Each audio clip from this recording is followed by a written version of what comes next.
are back. The time is now.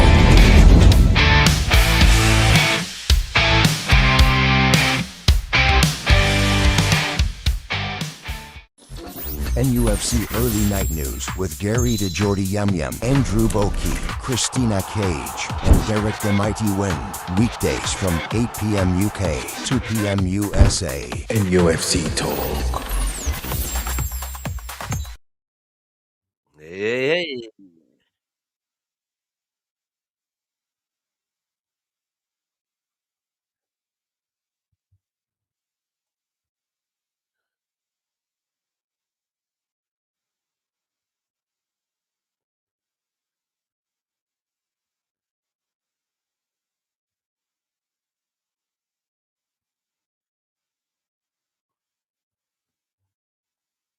Waiting to jump out of his cardy.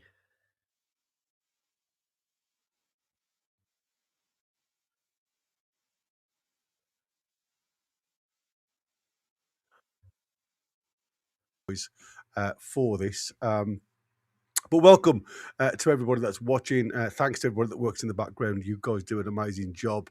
If you would be so kind now, everybody. Watching on YouTube at the minute, guys, and there's only me there.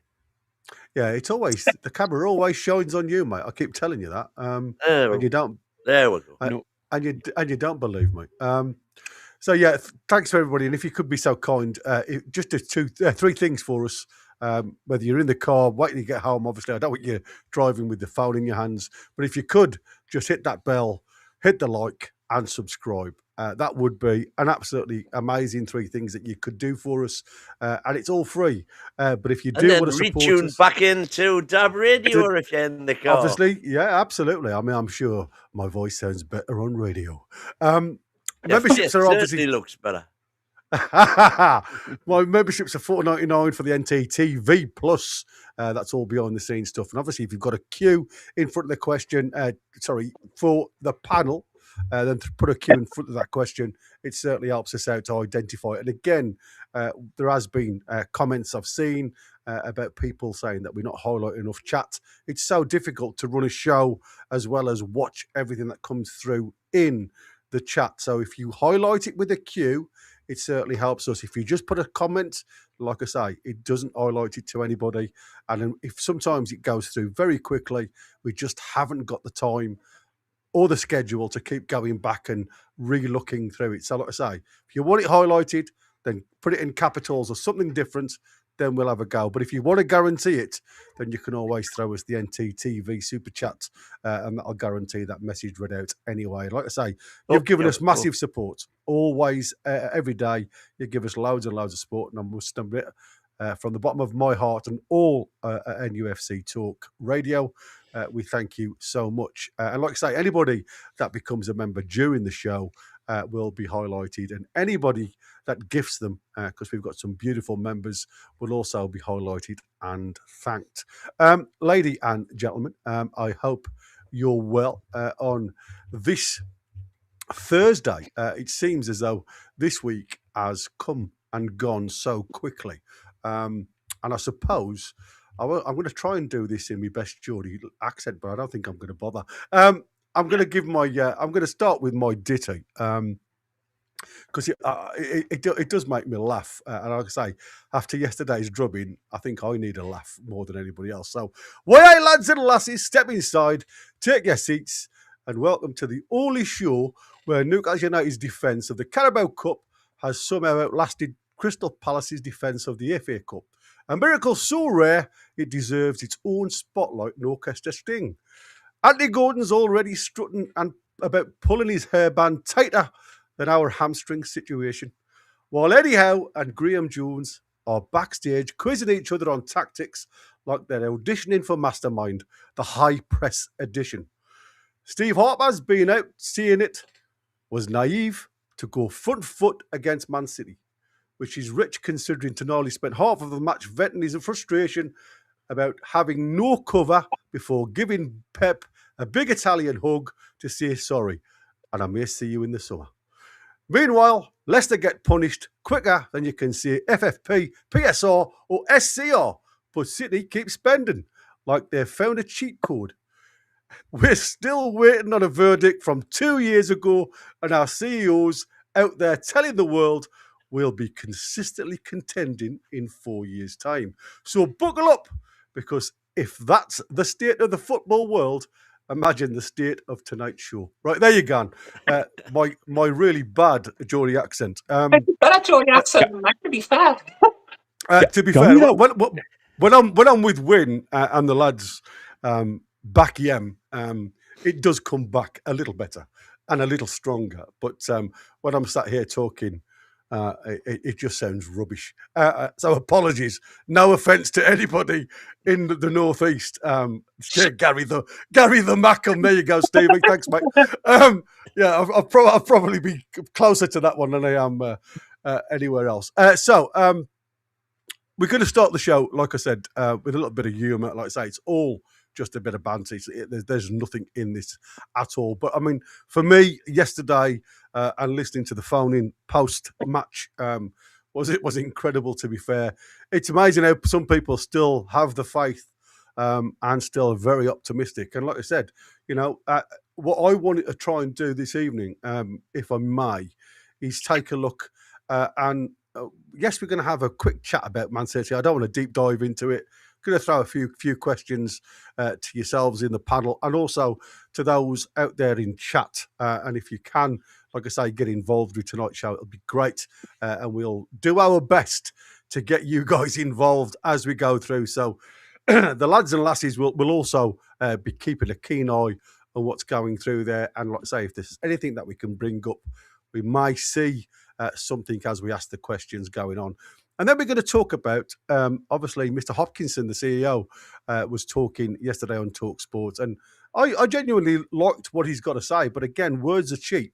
And obviously, what we've got to start doing now is dealing with the situation. But what I want to go into towards the middle part of the show, if you like, is the business outshining or needs to outshine the football on the pitch, because at the minute one of them is taking a back seat, and I think we can all guess which one that is. And then obviously what we're going to do last 20 minutes or so, we're going to have a look at Brentford and how they set a tactic out there that beat Aston Villa at Villa Park. So even though we're at St James's Park this weekend, I don't think it's going to be an easy one. So ladies and gentlemen, no hiding place. Right, no warm-up, no pleasantries. Newcastle at the Carabao Cup after losing to Manchester City over 2 legs. Before we get into CEO's vision of 2030, I want raw reactions. Question 1, I'm going to fire this one at Win.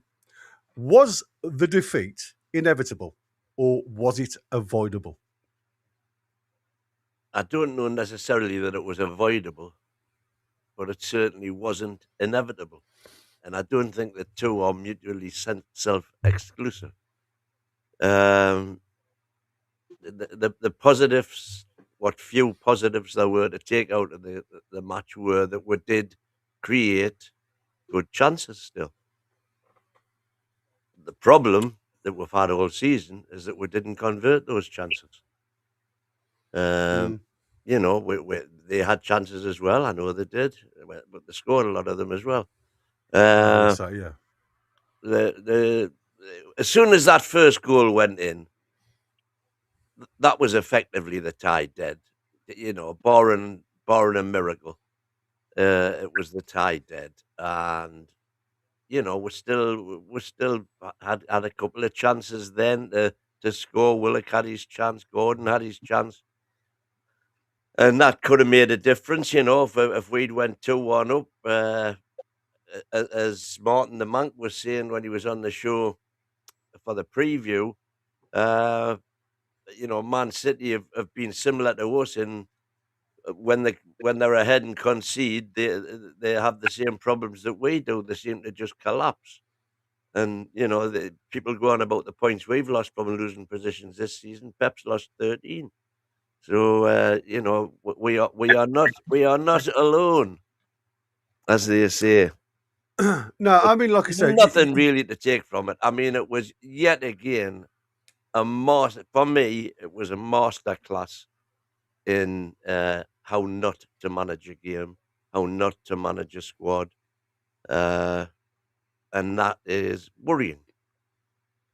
Yeah, I mean, like I said, you've got to take your chances against an elite side, and I mean, there's two ways of looking at it. I mean, you talk about inevitable or avoidable. I mean, like I said, I don't think Newcastle are effective against elite sides at the moment, and I mean, for me, it's I wouldn't say luck that's got us where we are now. It's hard work, and it's hard work with a very small side, and I think that's where the problem is.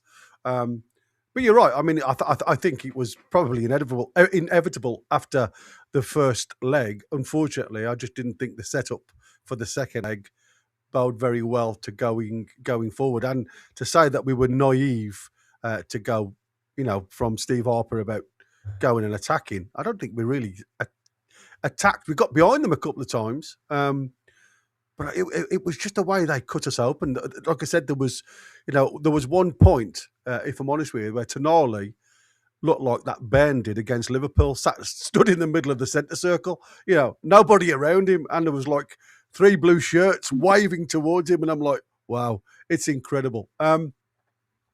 So, Tina, question 2. Did Newcastle lay a glove on City across the 2 legs, or did it feel like Man versus a very well-oiled machine? I mean, there was a clear difference in quality when it comes to finishing. Yesterday, I don't think it was. A lot of people are saying it was men against boys. I wouldn't go quite that far. They took their chances. We created a few chances, but I mean, our defending was appalling, almost laughable for 2 of the goals. Dan Burns' deflection for the first one. Kieran Trippier try and prime Ronaldinho bicycle kicks for one of their goals. I'm not sure where that came from. Yeah, I mean, I think what sums it up best, Becca in the comments has just said, I'm very, very disheartened and disillusioned today. I feel like I was sold a Ferrari and delivered a Skoda. And I think that, although that's probably more to do with like the overall scene, I think that kind of sums up this match against Manchester City. It was always going to be hard with the 2-goal deficit. I don't think we painted ourselves in glory at the home game. That would have been the one where we should have maybe, given a bit more fight. And then lastly, I mean, I think it was always going to be uphill after that first goal. We saw one of the best goals of our season from Alanga. But except for that, I mean, you can't say we didn't lay a glove on them, because if Wissa's chance had gone away, if Gordon's chance had gone away, if Willock had finished his chance, lifted it over the goalkeeper, I mean, there's the 4 goals that I was crying out for most of the game. So I think we had a glove. I think we missed them with it, though. I think we tried to touch them with a glove, but I think we missed them. Swung and missed. I think it was more mittens rather than a glove, if I'm honest with you. That's it, mittens. We should mittens. use gloves. Yeah, mittens. Yeah, not gloves, mittens. Listen, you're right. I think that the biggest difference between the 2 sides, not only were they very good in breaking a very, easy low block at times, they cut through us so easy. And it was good football. I mean, you can't deny what City have got regarding talent. I just think it was chalk and cheese in front of goal. When you look at what we squandered, considering what they took away. And, I mean, there was a couple of good saves, don't get me wrong, from Popey. But that could have been such a different-looking game. Still may have lost the game, but at least the lads could have come off the field of play, saying at least we had a go.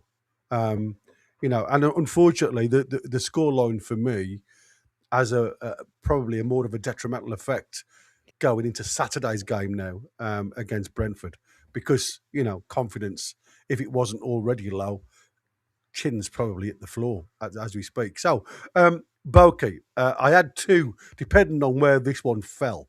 Right, I had an optimistics chat and I had a skeptics chat. So I'm going to give you the skeptics chat, Jude. What do you see that generally worried me, or worried you, I should say? Well, can you just start by saying what a great intro that was, Gary? It's all right, John. Anyway, going to that, the biggest worry again was the management of the team during the game. For me, there's no disgrace in losing to City. Let's face it, they're No. 8 years ahead of us at the minute. They're a miles better team.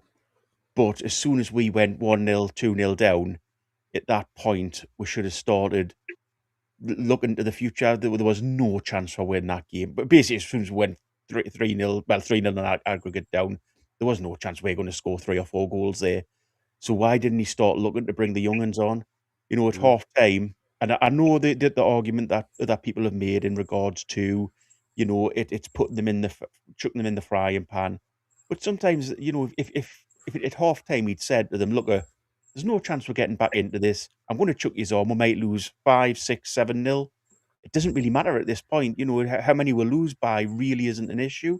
But what I want you to do is enjoy the experience, go out there and learn. You are playing against the best players in the world, probably, if not the best, one of the top 3 teams in the world.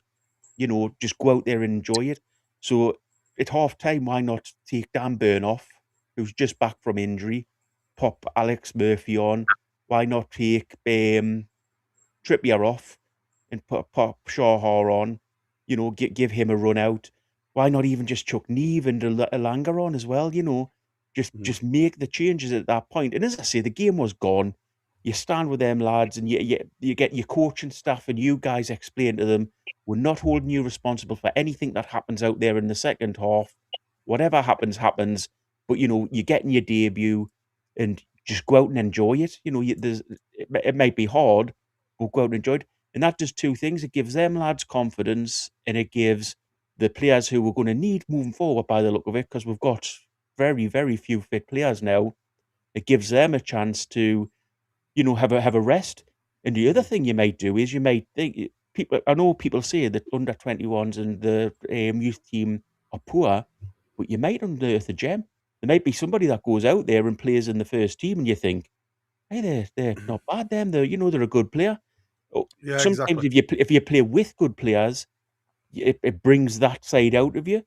So you know, why that was my biggest thing, was why didn't he give the youth a chance? You know, he just went. Gordon, if he really was injured, and I do want to apologise a little bit for last night, because I came out after the game and said he wasn't injured. I think that's unfair on the lad. He obviously felt something, so I do apologise for that. But in regards to that, if he is injured, why bring the only other left side of midfielder we've got in the club on as his replacement in a game that we can't win? Yeah, I mean, there's a lot of question marks about, you know, what is right and what is wrong regarding Anthony Gordon, and did he fine, did he not fine? And I think there was somebody had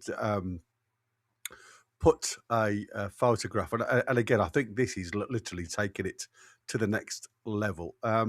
But like I say, the thing for me was more the fact that this could be taken in several ways, if you like, because there's a photograph here for everybody that's listening, where he is holding and getting treatment to his left leg, and I'll throw that on the screen for everybody to see. There you go. He's got his left leg being treated by the physio, and then literally he's walking off the field of play, and he's holding his right leg.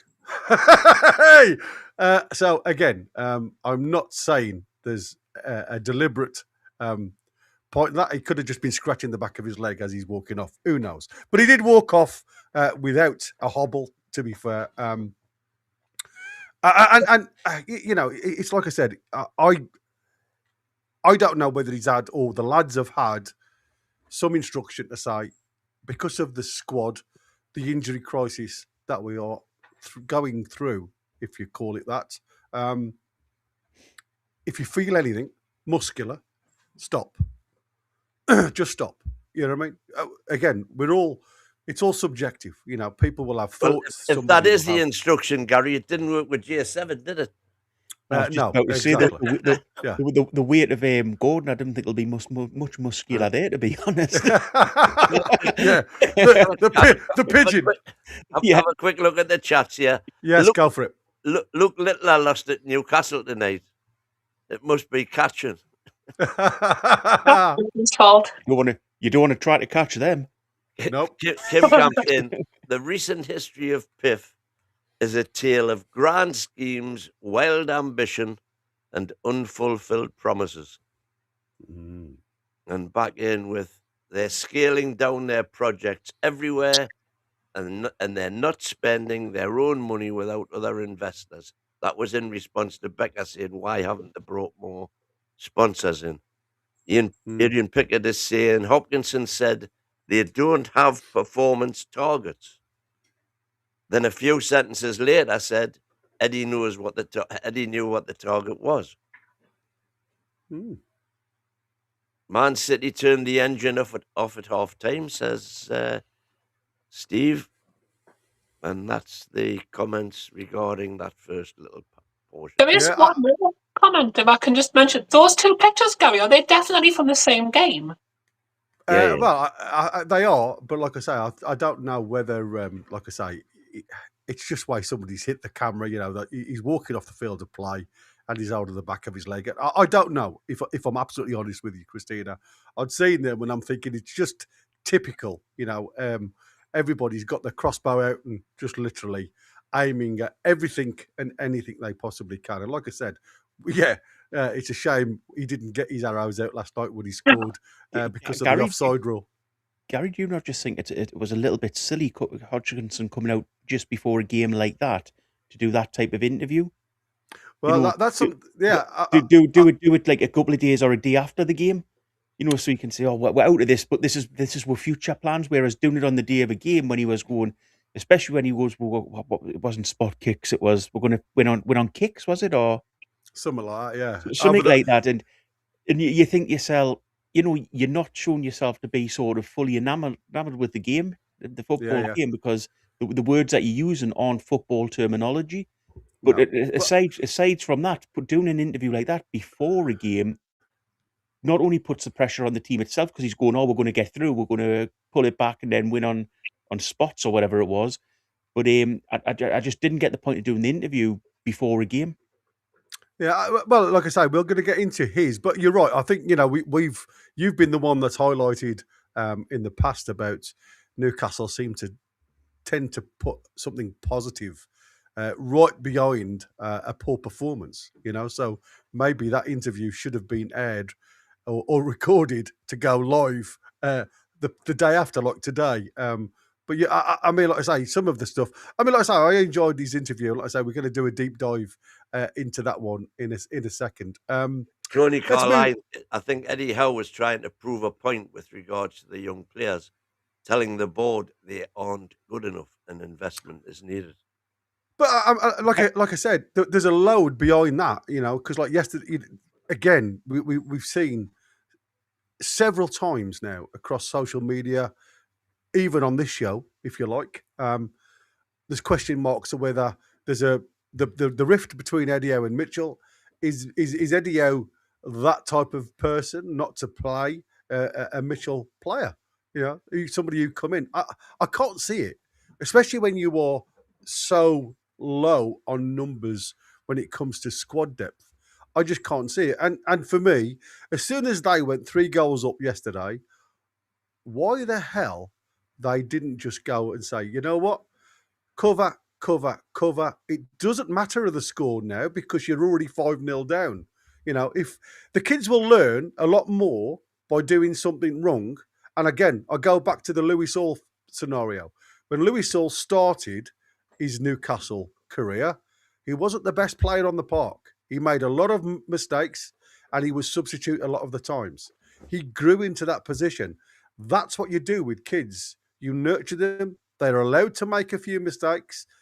Some managers will put their arm around them. Some managers will kick them up the backside to get them going. That is it. You will learn by making those mistakes a lot more than being the pretty footballer that you see week in, week out. Because when the mistakes happen, that's when the heads start to drop. And again, let's look at the professionals that have started their career at Newcastle from elsewhere that haven't hit the ground running. It's taking them 30 plus games to actually show something. And I'm talking about Alanga there, you know. So it's not just young ones that will go and lose their confidence. It happens to professional players that have been playing for years. Thanks, Martin. Martin's in there from the Monk. We're saying I just wanted to say best of luck for the rest of the season. Hope you do well. P.S. I did warn you about Tonali, which you did, I'm sure. Yeah, you did. You're absolutely right, matey. And like I say, the best team didn't win. That's all I'm going to say to you, mate. But yeah, you played well, buddy. And like I say, good luck in the final. I will be supporting that side of Manchester over Arsenal. Trust me. Absolutely. Let's move on to the tactics, then game plan, and Eddie Howe, because that's for me probably been a question that we've thrown at each other and to others out there in the chat. And I'm going to throw this one at you then first, Win. Let's talk, Eddie.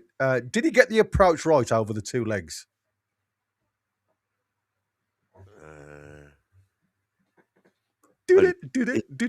Boo. he didn't get the approach right yesterday for me. No. The first leg, if you remember, it wasn't that bad. It was, everybody was melting down about it, but I didn't think it was too bad at all. We got beat again. We created chances, didn't take them, and that's been the tale of the two games. So if you're talking about Eddie's management, he created the system that created those chances. But you look at this, you look at the final scoreline, and it says no, he didn't. Yeah. And as I've said all along, results will determine. Yeah, you're right. Christina, were Newcastle beaten by better players or by better ideas? But better players, I would say, or at least players who are more adept at their tactics and formation. I mean, like I say, I think we've got some good players, but I mean, Manchester City are just full of quality. I mean, their second string team probably gets picked ahead of a lot of our team. I mean, Trafford's not their first choice goalkeeper. So a lot of people who would have Trafford ahead of Pope and Ramsdale. Their midfield makes ours look a little bit comical, to be fair. And I'm not saying that we don't have superstar players. I mean, I still think Lewis Hall is potentially the best left back in England. I think Tonali's world class, despite his detractors. I think, players such as like Botman, Chow, I think they're good players. But I mean, Manchester City are signing players who have won trophies at multiple teams. And you saw the impact that it had with Newcastle when we got Trippier, a player who had experienced some big competitions, who had experienced some big wins, some big losses. He transformed our team. It was all him that first, half a season under Eddie Howe. And Manchester City are, from back to front, full of players who understand big game situations and who, are maybe a little bit more sure of themselves. We definitely lost against a more confident set of players. But I think as far as ideas go, I mean, like Wynn said, like I said earlier on, we did create chances. I mean, if those go in, and it's if buts and maybes because it didn't. We got, kicked off the park basically. But it's not as if it wasn't like Steve Bruce days where we had no clue. Everybody would, players were just kind of running into each other. The only real embarrassing moment of that was, again, Trippier's attempted overhead kick. But except for that, I mean, definitely more players than ideas, in my opinion. What was the actual question? Were we beaten by better players or better ideas? Right. Both. Does anybody think that we think our players are better than they actually are? No. I think you do, because you said this was the best squad we've ever had. We've got we still haven't got mountains of injuries. We've got a lot of injuries, but not like as many as some clubs have had in the past, and we're struggling like hell. We are. Yeah, This is the best. This is the best squad we've ever had. Yeah, but let me just go back on what you've just said there, though, dude, because you've got a mountain of injuries in one area, and what you're getting now is lads running through treacle in the most, crucial part of the field. If you're not switched on mentally and physically to the demand of those 90 plus minutes, you're in trouble. And unfortunately, what you've now got is a midfield three. And to be fair, I'm going to have to shout Michael because he had it spot on yesterday with the setup 5-3-2. Michael said from the start. It was very much like that, but the midfield to me, and we talk about it. It's the opening for the attack. It's the gateway to the defence. What you had is two players either side of Tonali. You had Willock, who wanted to be forward, and you had Ramsey, who went into defence. And poor old Tonali was stood literally on his own for the majority of that first half. And it was literally a hot knife through butter. And again, when I talk about lost in translation, I often mean are people not understanding the tactic that's been offered by the coach, manager, because sometimes what you get is verbatim.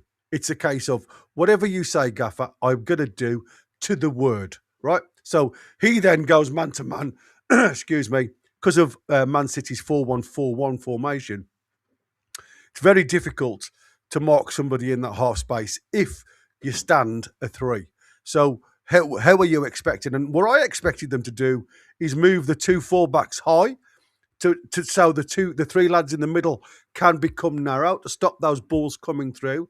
But again, if you're talking about players that are constantly asked to go 90 minutes, game after game after game, then you not only do you get the mindset that fails you, you also start to get the body that doesn't match the speed of the game. So I think that's very difficult to say that we aren't, we aren't the same as everybody else.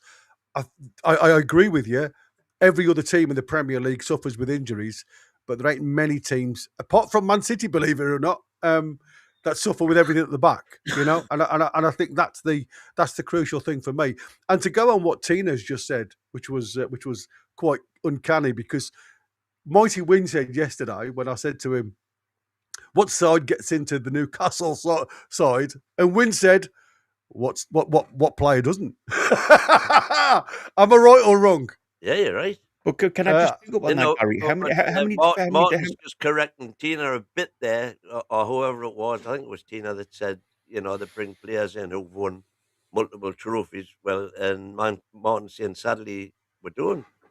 Reinders, Cherky, Semenyo, etc. have all won nothing.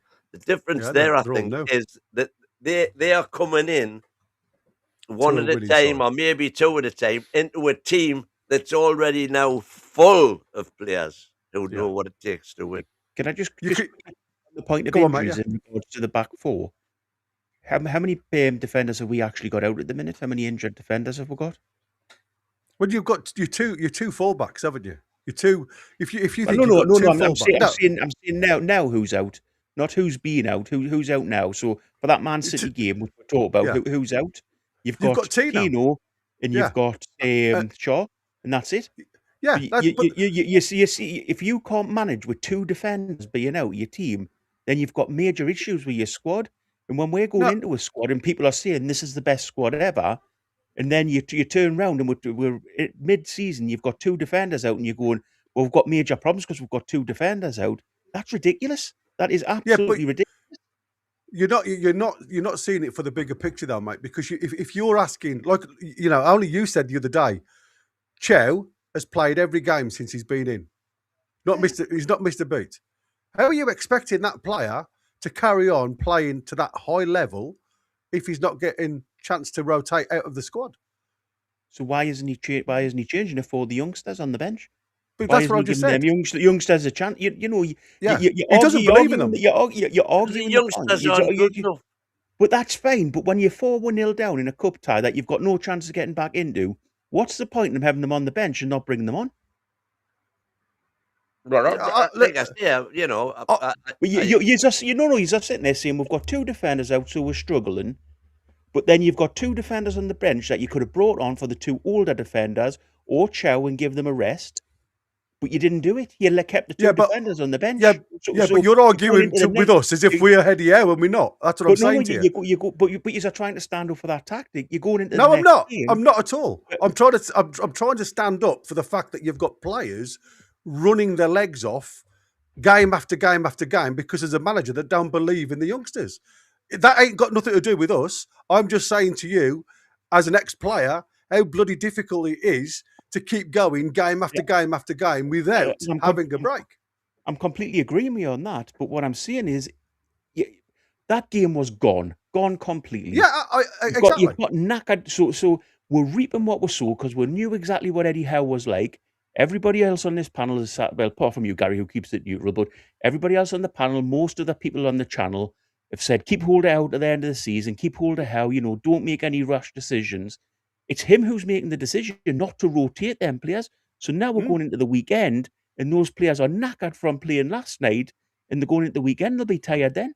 And we've got nothing there to rotate because he will not use the youngsters. No, exactly. And like you said, he's already bringing in like for like again. As we've gone to a thinner squad now, we've just got Murphy back on the right-hand side to give us a little bit of support from a hamstring injury. Don't know how strong that hamstring is going to be if he's going game after game. Now you've lost potentially Anthony Gordon for umpteen weeks. If it has, I've still not seen anything from the results of the scan, whether there was a tear in the hamstring. So, as you said, you're putting on your only left winger that we've got in the side, potentially, unless you start, throwing Willock out there or throwing another. So I agree with what you're saying, mate. I just think sometimes we have to be careful on, we are just throwing or casting a net over players that are doing their best, but unfortunately, they are absolutely running out of ideas and steam. This is one for you, though, Balky. This is my question to you. So if Pep had Newcastle's squad, does he get more out of it than Eddie Howe can in that tie? Yes. Pep's an elite manager. Pep would use the squad better. At the start of the season, I had arguments with everybody on the panel, again, apart from Gary, in regards to the fact that we weren't rotating players. And I was saying, you get to the middle of the season, if you're not rotating players, you'll have major issues. You'll start to get injuries. We've got an aging back line, and we can clip and we can go back and look at this, and this is exactly what was said, and we're reaping what we sowed now. We didn't rotate at the start of the season enough. We should have been in cup competitions, changing the team a lot more, which is what Pep would do. Look at last night. He was playing a Premier League, and don't get us wrong, he's got better players at Man City. I know that. But he changed the squad, he changed the team. He's not scared to make decisions. He's confident in himself. And he's also sort of a guy that'll come out after the game and show a bit of passion. He'll snap journalists. He'll ask, he'll bounce back off them. He's not sort of just a media man. So I think in regards to that, I think he would have got better. I think if you put Pep in charge of this squad, we are miles better off. I think we're probably against Man City. If you put Pep against Man City last night, the players wise, he would have struggled as well. He's not going to win that game, but I think he would have had to play a lot better. I think he would have made a lot more of a game of it. I think Eddie's just too conservative, and you guys backed Eddie. You guys wanted him. From this point onwards, you reap what you sow. So where this season goes now is down to the guys who are happy clappers and have backed them completely and want them to stay. That's right. You guys live with this for the rest of the season now. Listen, mate. I know it sounds crazy, and you're going to shoot at me, but I'd rather be where we are now, which is 11th, than in 18th, 19th position where we've come from. So if you're saying to me, am I backing Eddie Howe? No, I've not. I've never backed a single manager that's been at Newcastle. I back the squad to get results on the day, and sometimes we've all been there. We've all been high and low, and this for me, yes, we've hit a little bit of a curve in the road, but if you're saying to me this season we finished mid-table, mediocre, and you go, oh God, that's crap, then yet it is. It's because of where we've been. But from them days that I can look back on and say, I'm glad them days are behind me. if I'm honest with you. And that's what I said. You know, you can call it whatever you like. Being a happy clapper, being a person who just wants, you know, the top 6, the top 5 all of the time. When you've been a supporter since 1971, but you know, there's loads in the chat. I'll tell you, we've seen a lot more low times than we've seen high. So for me, it's a case of just reach and reap it. We're a different club now to that, and I get completely what you say. And I'm not saying we're privileged and we should be top of the league, winning everything, you know, winning every cup. That's not at all what I'm saying. But that's what it sounds like, Boko. That's But what you're saying. It's not. When have I ever said we should win the league? When have I ever said we should be doing this? You said we should be qualifying for Champions League. What I said was we should be improving season on season.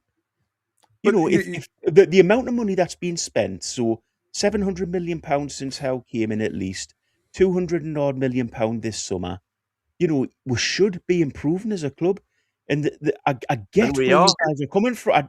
I get where you guys are coming from in regards of saying in the past we've been terrible. I've been there through them times. I've been there with when we've been at Willows.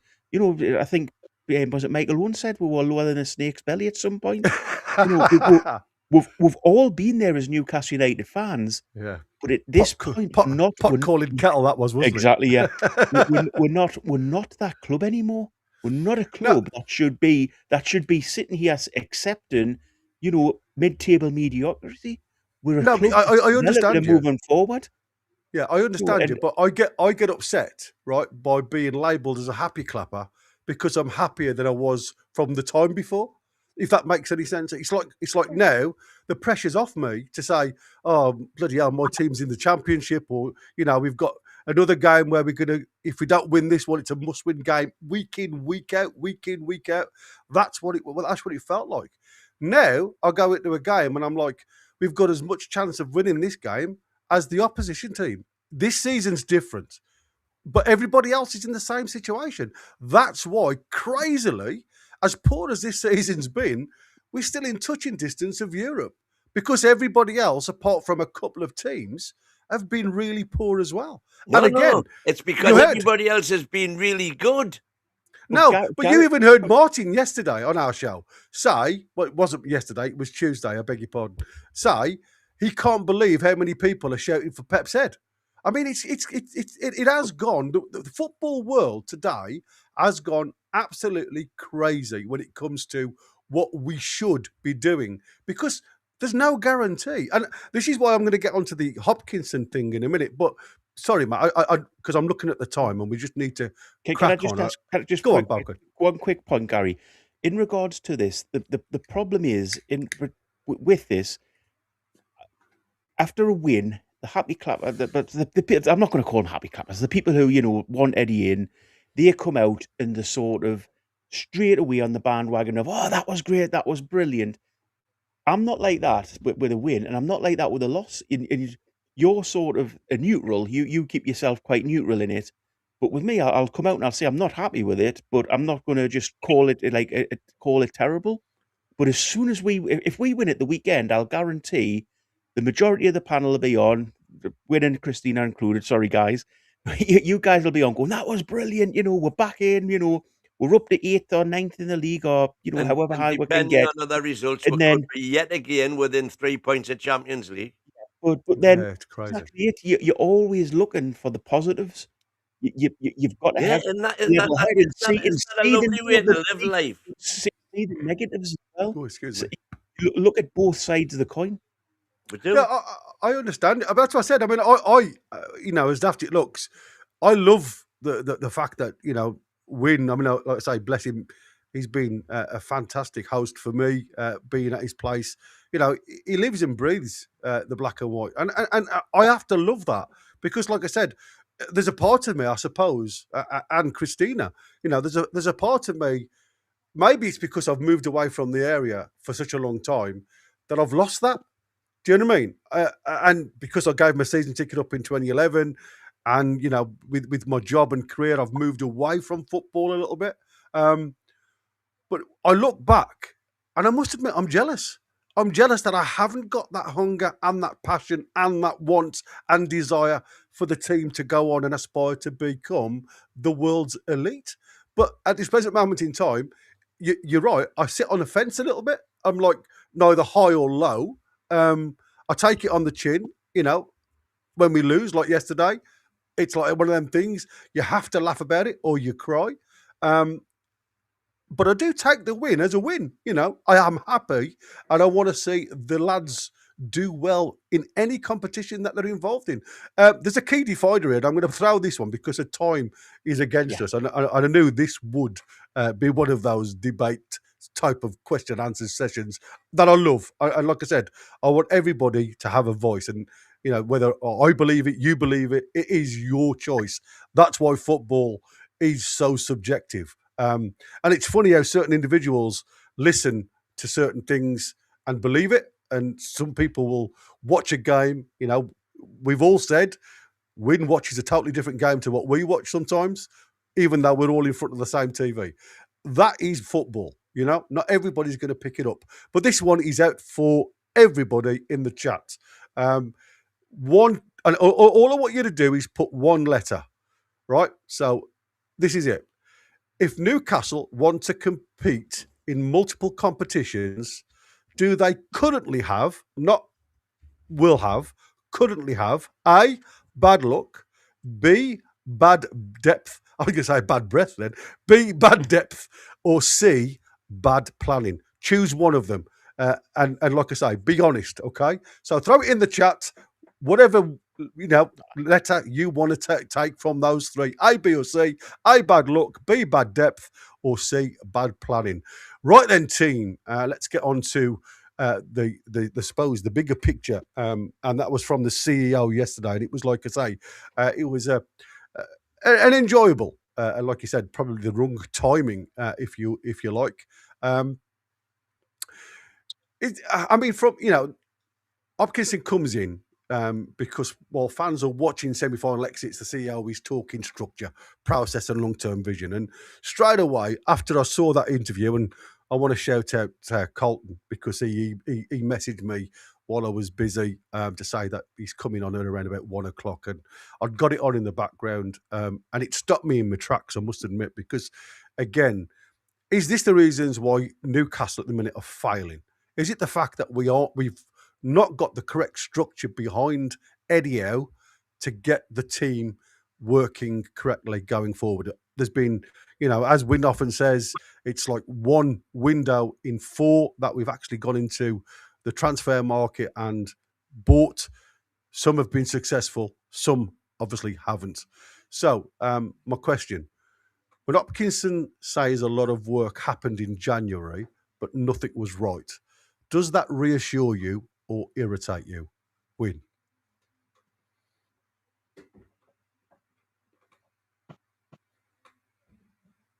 I don't know if I believe it. I cannot believe that if Ross Wilson is the right man for the job, he hasn't, in the 4 months now that he's been here, 5 months, identified players that we need. And made the necessary inquiries to see if they're available, how much they're going to be, etc., etc., etc., and gone to Eddie Howe with those players and said, this is what's available for, if you want to write back, he's there. If you want to whatever, he's there. And if he has, I cannot believe that Eddie Howe's turned around and said, no, I didn't want any of them. And you've got Hopkinson saying the money's there. You've got Eddie saying he always knew we weren't going to do anything in the January window because the money wasn't there. Well, you've got Eddie saying he was talking to Wilson on a daily basis throughout the window. And you've got Hopkinson saying he was talking to Wilson every morning and every night. The three statements simply don't marry up. The only one we haven't heard from is Ross Wilson. I'd love to know what he did, bring the list out. If he's allegedly identified players and offered them to Eddie Howe, and Eddie Howe has said no, let's have a list of them players and see who they are. Mm. Well, I they can't can't do that. understand. They can't do that. Win. They can't do that. They can't. It's other clubs' players. Come on. Well, exactly, they're other clubs players. So what? But you can't go out and say we were after this player because it's tapping up. Then it looks like, doesn't it? No. If Ross No. Wilson has gone about things correctly and talk to their clubs, there's nothing to stop them saying that. But then we turn into a Liverpool when like the Isaac situation where we're unsettling their players at other clubs. Well, are you bothered about that? I mean, I think tapping up goes off, regardless anyway. I want Newcastle to be a success. I couldn't give a toss about anybody else. But then you called out Liverpool for doing exactly the same thing. No, I didn't. I called out PIF for playing Billy Big Bollocks and saying, you're not blip. Apologies for the bad language that was mentioned there, if anybody's concerned. He's a well-known cartoon character. It is. I thought that was Buster Gonad. And his best pal is Billy Big Bollocks. But anyway, that's another story altogether. What I'm saying, it was PIF's absolute refusal through pride to say, you're not going to come along here and say you're getting him because you can't have him. And if that had been, if they'd just taken a second breath, allegedly having already known since before the Celtic game that was where the land lay, that they should have just took the money, said, right, you can have him, it's 130 million, and if we'd done that, then we would have got Ekitike. I mean, it's interesting. And then Liverpool, to compound the felony, came back and said, if you don't sell us Isaac, we are going to get Ekitike. And they went and did it. I mean, like, for me, the biggest crime out of all of it was the delay. I think we all saw it was inevitable once he sent him home against the Celtic match to say he wasn't feeling well. There was stories conflicting everything that Eddie was saying even back then.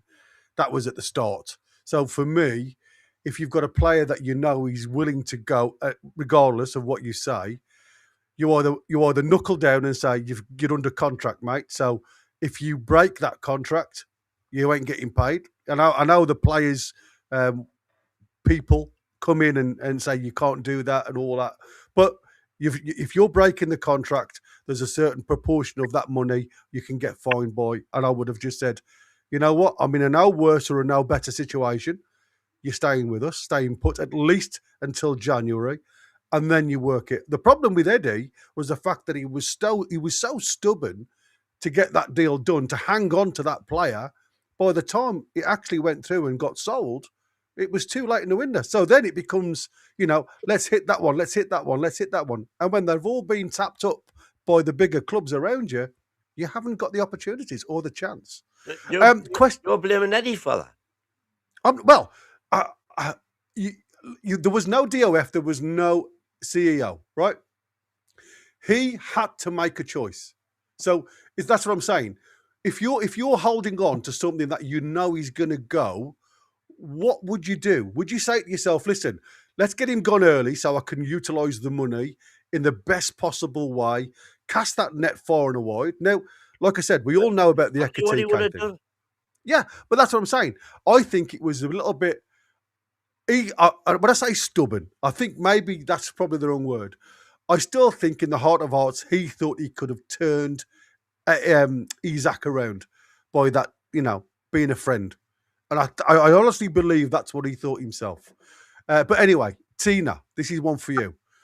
Is Newcastle currently being run like A, a football club chasing success, B, a business building foundations, or C, a hybrid that risks pleasing nobody? In my opinion, probably C, because when you said A and B, that was saying probably A and B, and then you said C, and you gave me an option there. I mean, we're clearly trying to build something.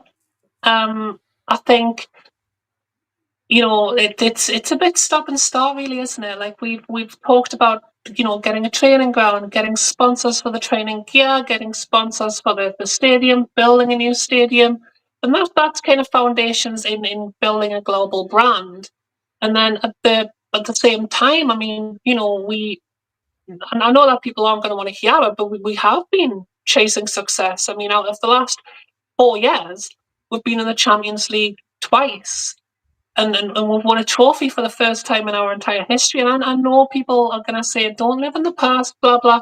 But you look at that compared to where we were before the new ownership took over. And that's a massive boost in regards to where we're going as a football team. It's leaps and bounds above where, if we're going to be honest, 6 years ago, I don't think any of us would have believed that we'll be having Champions League nights at St James's Park again. And I still don't believe that anybody in this panel, except maybe me, the famous Happy Clapper cheerleader, can say that up until last year, I don't think any of you, hand on heart, thought that we were going to win a trophy anytime soon, possibly not before 2028 at least.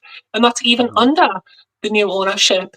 The reason I've said C is because we have kind of hit that block of, you know, we're trying to build a team, and we're not quite got the brand there yet, so that we're missing out on some big players, and we're bringing in other players who maybe we've not scouted well, so, you know, or they're not hitting the floor running. So we're definitely making strides to try to build a big football team. We're also making strides to try to build a big brand as a business.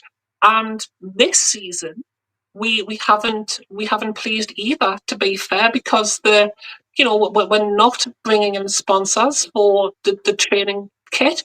We're not bringing in investors, and, you know, half of the fan base is very unhappy with some of the results. And to be fair, some of the football that we've played fantastically over the last few years has been, you know, very, very clearly missing for a lot of the games that we've played this season. So, yep, C in short. No. I mean, your answer's fine. I mean, like, you know, you're right. I think, like I say, at this present moment in time, with all the new structuring going on, the problem is, I still think with what's happened in the past has derailed Newcastle to some degree on the field of play, because we could have been so further down the road with a new training ground, with a new stadium. I know it's difficult because they want to keep it in the city, but, you know, it is, like I said, sometimes it's dangling the carrot for the donkey just to keep you entertained. And when you get to a situation where we are on this crossroads, like I said, either side aren't really giving you answers. Like I said, behind the scenes doesn't seem to be right, and actually on the field of play certainly doesn't seem to be hitting the high notes. So, Boki, this is a good one for you. When the CEO says he didn't know about Tonali, should fans be calm about that or concerned?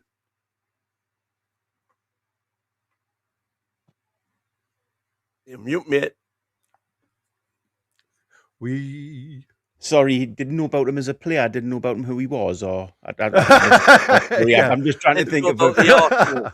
Yeah, he was talking about the links to the Arsenal. The links to the Arsenal. The links to Arsenal. I said the Arsenal link. Whoa! It's my question. I've got the comms. Right. In regards to that, I think with Arsenal, you know, your best players are always going to be linked with other teams. You know, they're always going to be, you know, there's always going to be those rumours out there. Do you expect the CEO to be sitting reading the newspapers, listening to us Muppets? You know, yes. You know, but sort of, you know, I think at some point you've got to say the CEO's got bigger things to do than to sit and read articles like that. Agents are going to go out and tout the players to clubs, let's be honest. So it's happened for generation after generation, year after year. It's always going to be the case. Unless there's an offer comes in for Tonali, why should David Hopkinson be worrying about that sort of thing? You know, he's not going to sit and read every newspaper gossip page every day. Otherwise, I think he'd be bald and away after about a year from the club. It's, In regards to that, I think it's quite all right for him not to be aware. He will be slightly aware. He'll have heard it in footballing circles, but he's Just not going to come out in and answer to comment. your question, Gary, about the A, B, or C. yeah, what was the thing? This is unbelievable. I'll just go down them one by one. I haven't got time to run through all the names. B, B, B, C, C, B, A, B, C, B, C, B, B, B, B, B, B, B, B, B, B, says Steve. C all day and every day, says Point Marks. C, C, A, B, C, C, A, B, and C, C, bad planning, C, bad Yeah, planning. lots of bad planning. Can- Yeah, And there then you we've go. got we just and then we've got a D. Oh, Eddie Howe is the problem. yeah, Gary, exactly. can we just remind people what the options were? Because I've forgot, so I'm guessing a lot of You, people. you forgot as well. Oh yeah, Yeah, so I was bad luck. B was bad. I keep wanting to say bad breath, bad depth, and C bad planning. So there you go. So a lot of bad depth and a lot of bad planning, with only a couple of bad looks. Like I say, I think it runs a little deeper than that. And just do a few of these start comments. Our squad is so unbalanced. No natural goal scorers throughout the squad. Nobody can tell me Bruno, Tonali, and J7 are goal scoring midfielders.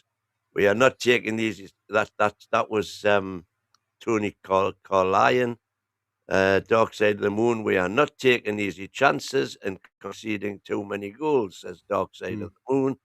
War Captain Bruno says you can't say that if Pep was our manager and he brought the young'uns on to rest players, that he would have done any better. We may have done worse. Punt Mags, wait till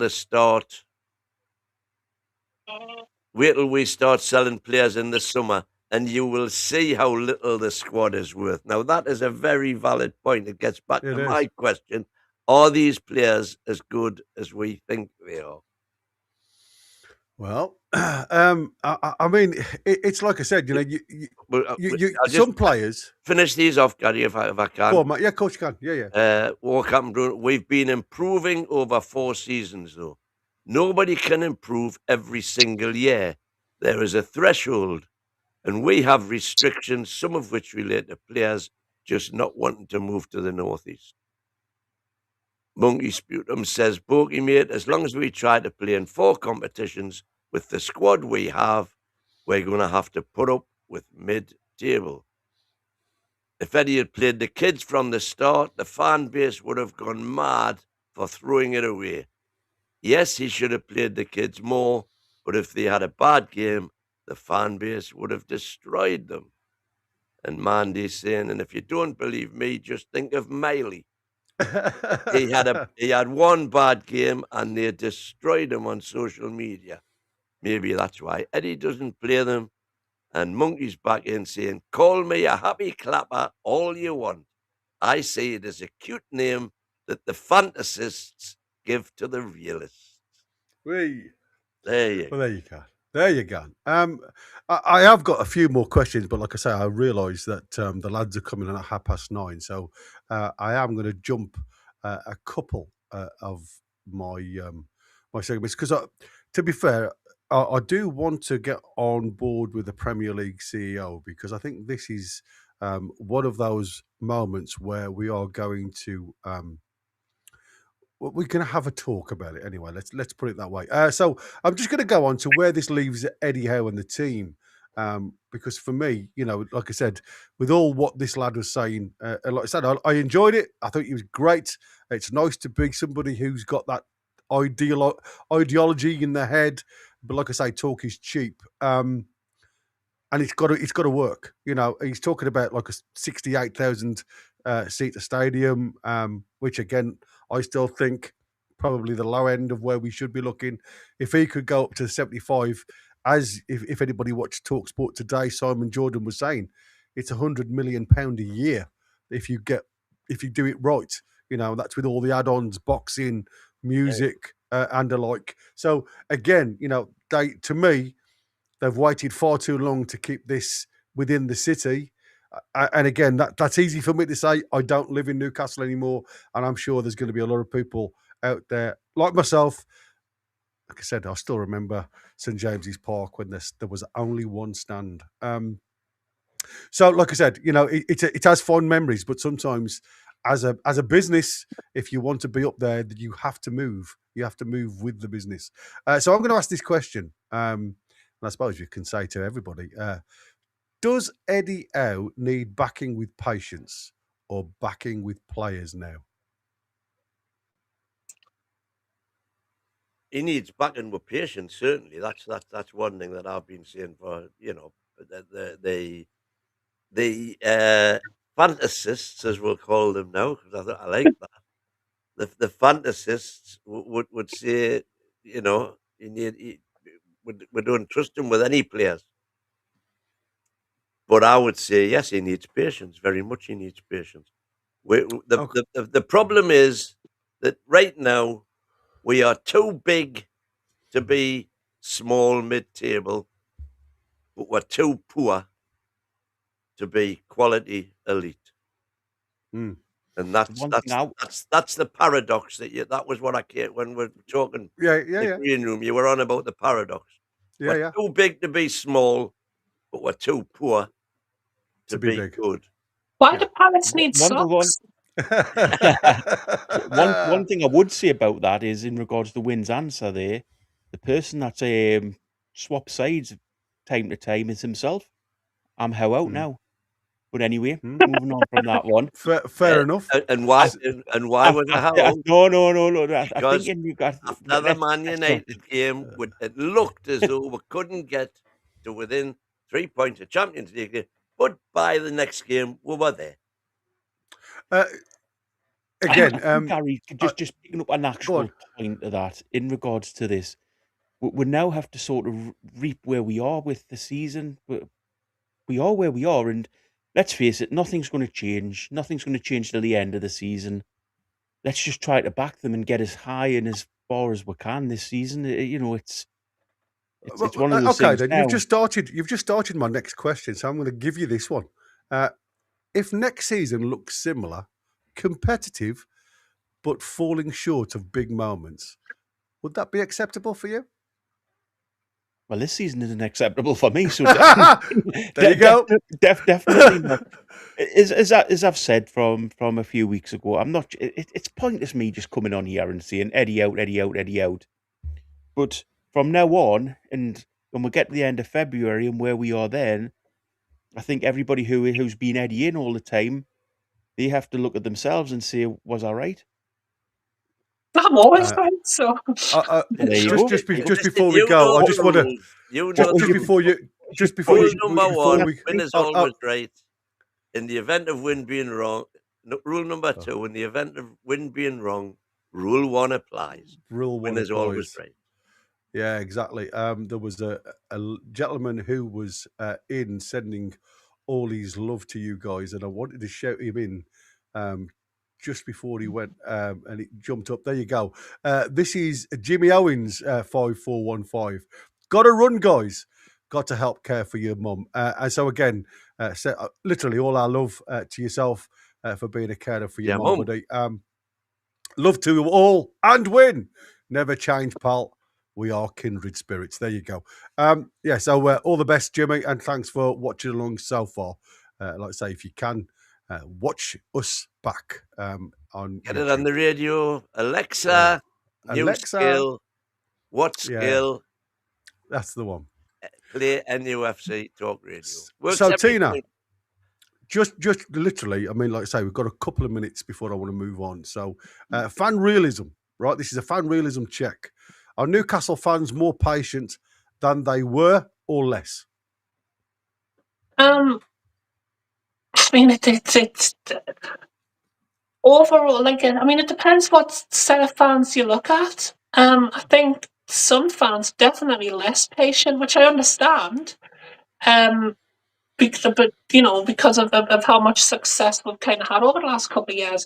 And I say that because you think about it. I mean, I've seen people in certain social media sites saying that they're thinking about boycotting the club, or they're not going to support the club anymore.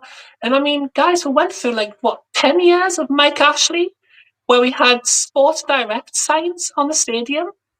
If you can put up with that, then surely the line, there's a line in a song which I'm going to quote for you now.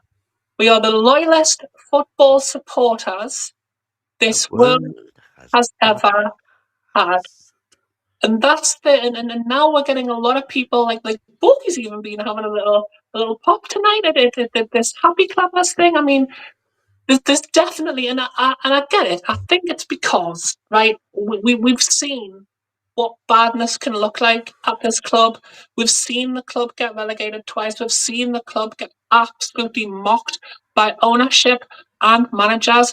And I think in the back of a lot of people's minds, it's a case of if we don't capitalise on what we've got now, we could regress to that. And I get that fear, I totally do. But if you look at it like I do, because I'm patient. I'm not. A lot of people think I'm just like, oh, Eddie Howe fan club. It's nothing like that. I just back the team. I support whoever the manager is, and I think the Eddie and Eddie out debate's just superfluous to any requirement of conversation. But what I look at is, in the last 4 years, we've had more excitement, more success, more hope than we have had for most of my adult life, and in most of probably a lot of people in the team, in the chat's adult life. And I think now isn't the time to get impatient. And I understand we've went to a certain level and we want to stay there. I want to stay there as much as anybody else. I would absolutely love it, to quote King Kevin, love it. If we could be, top 5 every season, guaranteeing Champions League football. And yeah, you're right, the size of Newcastle United FC, that is where we should have the ambition to be. But when we're not there yet, we overachieved early on. There was no way we should have got in the Champions League that second year. It just shouldn't have happened.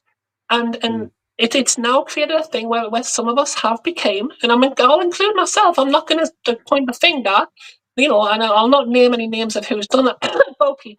But it's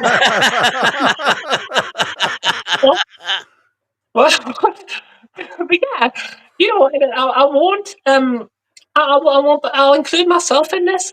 We do want success. We've had just a little taste of it, and just a little reminder of how massive this club can be. And we heard the dreams, and we felt like we had our club back finally. And then we've hit a bad patch of form. So I do get it. I would never point fingers at the Newcastle fans who I feel are now impatient. But I do definitely feel like as a fan base, we are slightly less patient than we were in the past. It's the hope that kills you. Right to reply, Indeed. Gary. I think the first thing is, if I'm going to think of a song that brings up this season, it would be I'll paraphrase this one. We're poop and we're sick of it. What? We're poop and we're sick of it.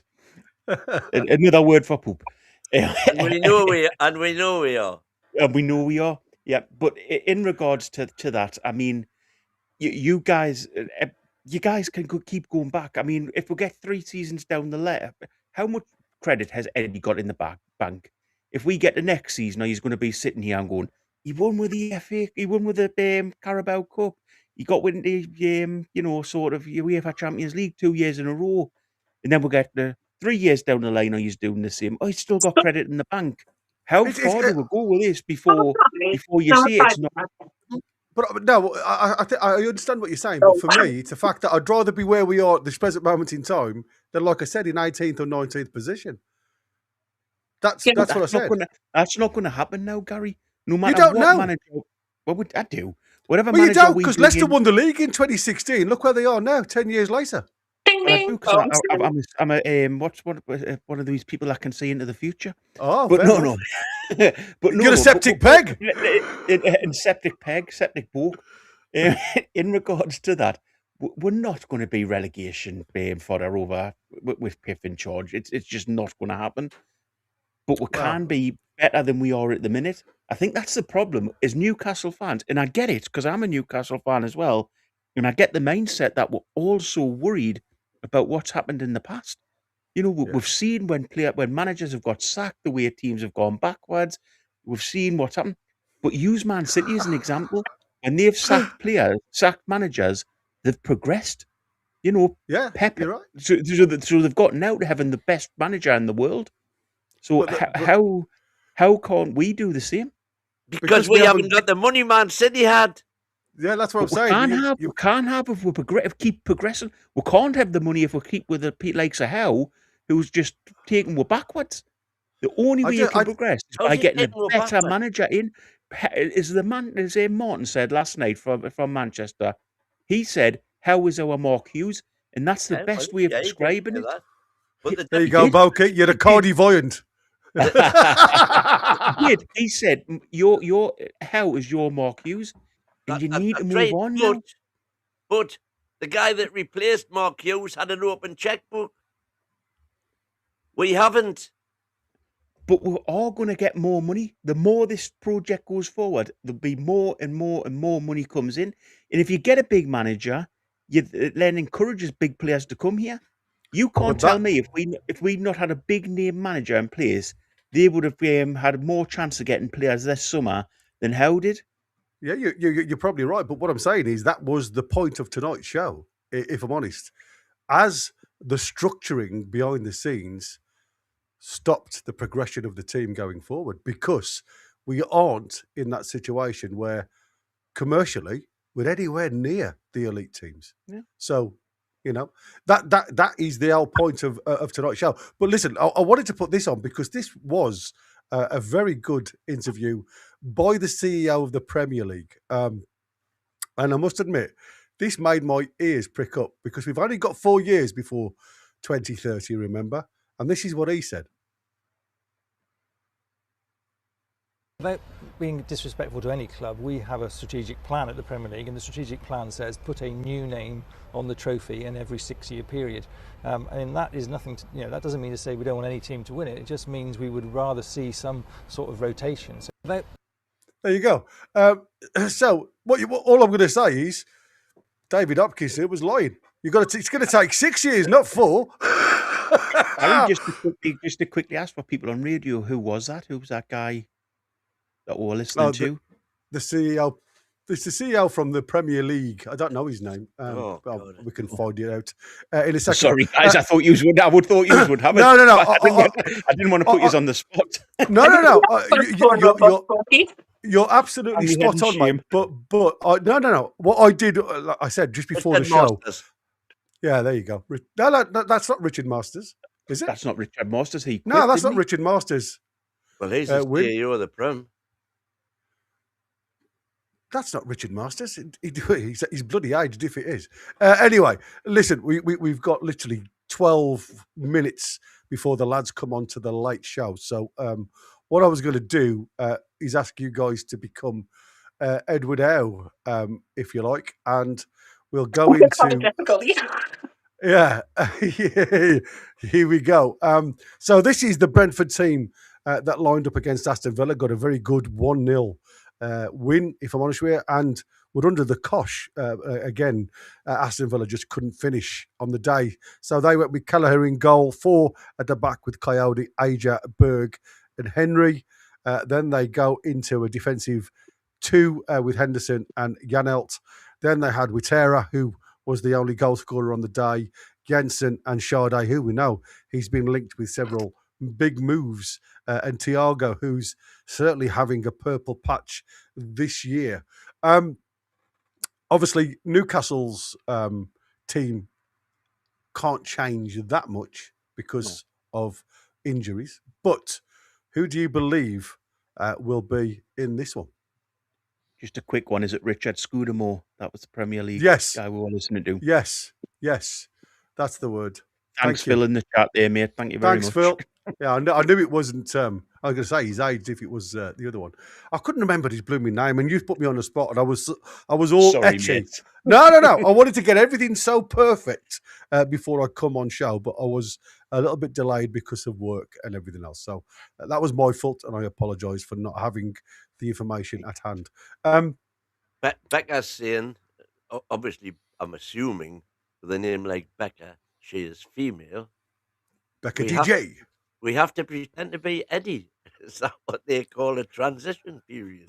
It's a transitional period, yes. Yeah. Yes, indeed. There you go. Are you ready Can to I just quickly- transition, Christina? Can I just quickly say, if I am Eddie, then I quit, and I want you to bring in a better manager. Oh, bless you. It certainly wouldn't get any better. Let's go. Who's in goal? Ramsdale or Pope? Popey. Pope, Everybody. probably. Yeah.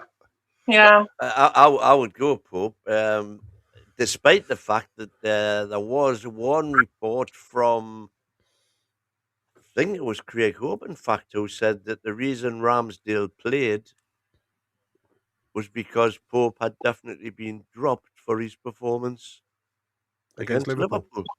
Yeah. And to be fair, I don't think I don't think So I there was don't a lot. think if that's the case, did Ramsdale do anything particularly hideous yesterday? I don't think he did. His Wow. reaction after the third goal was pretty embarrassing, I'm not going to lie. Yeah, it was. It was. I mean, it wasn't. Yeah, Whitera was the one who got Bird sent off. You're right.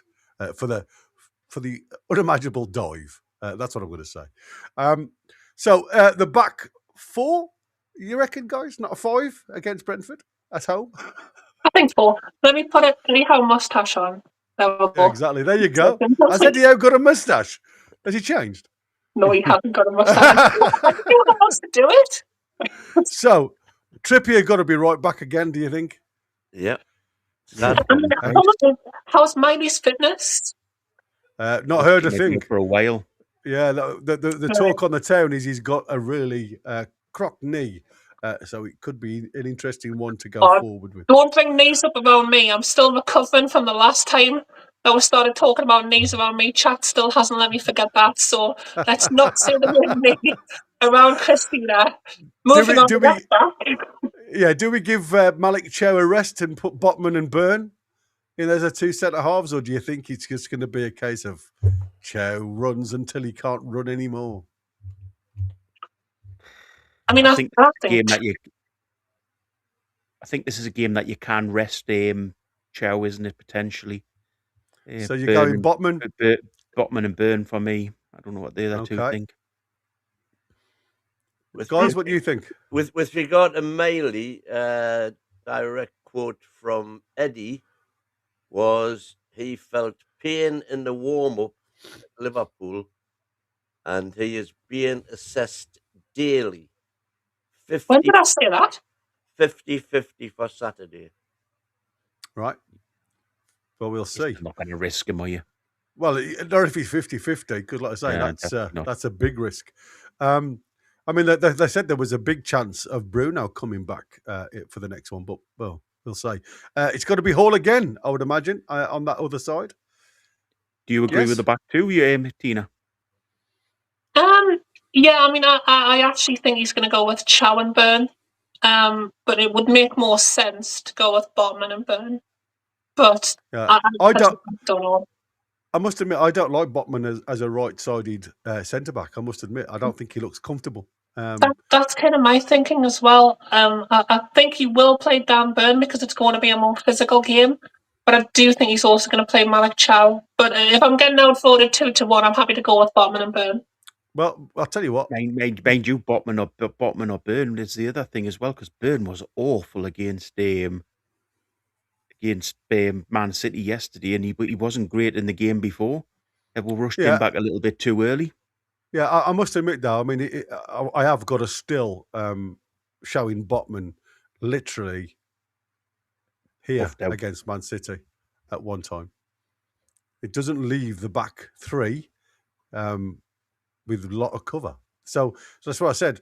You know, sometimes if you lose the ball with your centre half this high up the field, even a lesser side, and we've seen how many goals Newcastle have conceded against lesser sides, Leeds, Bournemouth, and I'm not saying that's no discredit to them, but if you're going to concede against teams like that, against a team like Manchester City, you can't afford to have centre-backs this high up the field and still have security at the back. So again, to me, at this present moment in time, I must admit, especially how Thiago's playing, I think he'll cause whoever plays at the back trouble if you're not on top of your game. So, is Malik Chow needing a rest, needing to come out the side? I think yes. So, the two freshest players are Botman and Byrne. Yeah, I think you're right, Gary. I think it will be them two. I think the other question asked the panel quickly is as well, it would be, in my view, it would be completely the wrong decision to play the back three again. Oh, yeah. At home, I don't know if you guys feel the same. Yeah. Who do you think your midfield's going to be then, boys? And girls, sorry, I beg your pardon. Well, fingers crossed to Bruno. So you think Bruno will be back for this one? Well, I think if he's anywhere near fit at all. Yeah, well, they reckon he was being very close to coming back. So. Yeah, they said it was only like discomfort that's they reckon. Well, from what I saw earlier, it was 75% chance. Yeah. So, and left hand side, do you think Ramsey will come in or Willock? Well, again, depends on Miley, doesn't it? I will go with the two of them. I will go with Bruno and Tonali. Stick Bonds on the left, Elanga on the right, Willock and with Asula up front. Oh, okay. Oof. Wissa and Asula up front. Yeah. So you would drop Walter Moore? Sorry, but Walter Moore up front. I got the name wrong. So you go with all Walter Moore and Asula. Yeah, but Walter Moore back and Asula, not Asula. Sorry, Wissa. Is the further forward. Yeah, sort of formation. And who would you put on the wings? Bonds on the left wing, Elanga on the right wing. I would agree with that for wingers. Yeah. I mean, again, we know Bonds is potentially going to have to play anyway. And where I would love to see that. I think that would be the best team we could put out at the weekend. I would love to see that. If Gutierrez isn't fit, then you chuck Ramsey in the midfield. Yeah, I mean, it could work. It could work. This is a 4-4-2. Looking at Manchester, 4-1-1, isn't it? Basically, yeah, it is. Yeah, but I mean, 4-4-2. An old style 4-4-2. You would have always called it 4-4-2 in the past. I mean, we know Eddie Howe probably won't do this because he won't play Voltemada and Wissa together. I wouldn't have thought. But I know this is asking a lot, and I wanted to ask you guys, and I also wanted to ask in the chat. I've seen somebody put this out on social media. I've been quite entertained by Malik Chow and his ability with the ball, especially playing football to a degree as a centre-back. He seems to be one of those players, it seems, very well controlled mentally going forward. Now, I was contemplating, having looked at what this guy had put in, was throwing Malik Chow in as the 6. So not as the centre-back, but literally as the 6. And going, and which allows obviously these boys to be a little bit further forward and playing a Man City, and you could play either one of these guys, whichever one you wanted to go with. Probably go with Wissa as your out and out. So you play virtually a Manchester City game, system 4-1-4-1, where you are allowing both your two more technically gifted centre midfielders a little bit further up the field of play. Gentlemen, it's come to the end of my tenure. I just like to say thank you to everybody that was being involved in the early part of the late show. Mighty Win, Christina, and Boki. And thanks to everybody in the chat. It's been an absolute ball. And we have the lovely boys coming on board with a later version of The Late Show with Michael and King Kev. It's got there. I mean, KK himself is in the building. So I am going to bid you guys a very, very good farewell and enjoy the rest of your evening. Thank you. And gentlemen, it's onwards and upwards and over to you guys. Like I say, Michael, I did give you a shout out earlier because you actually got the formation yesterday spot on 5-3-2. It's a change, I'm right.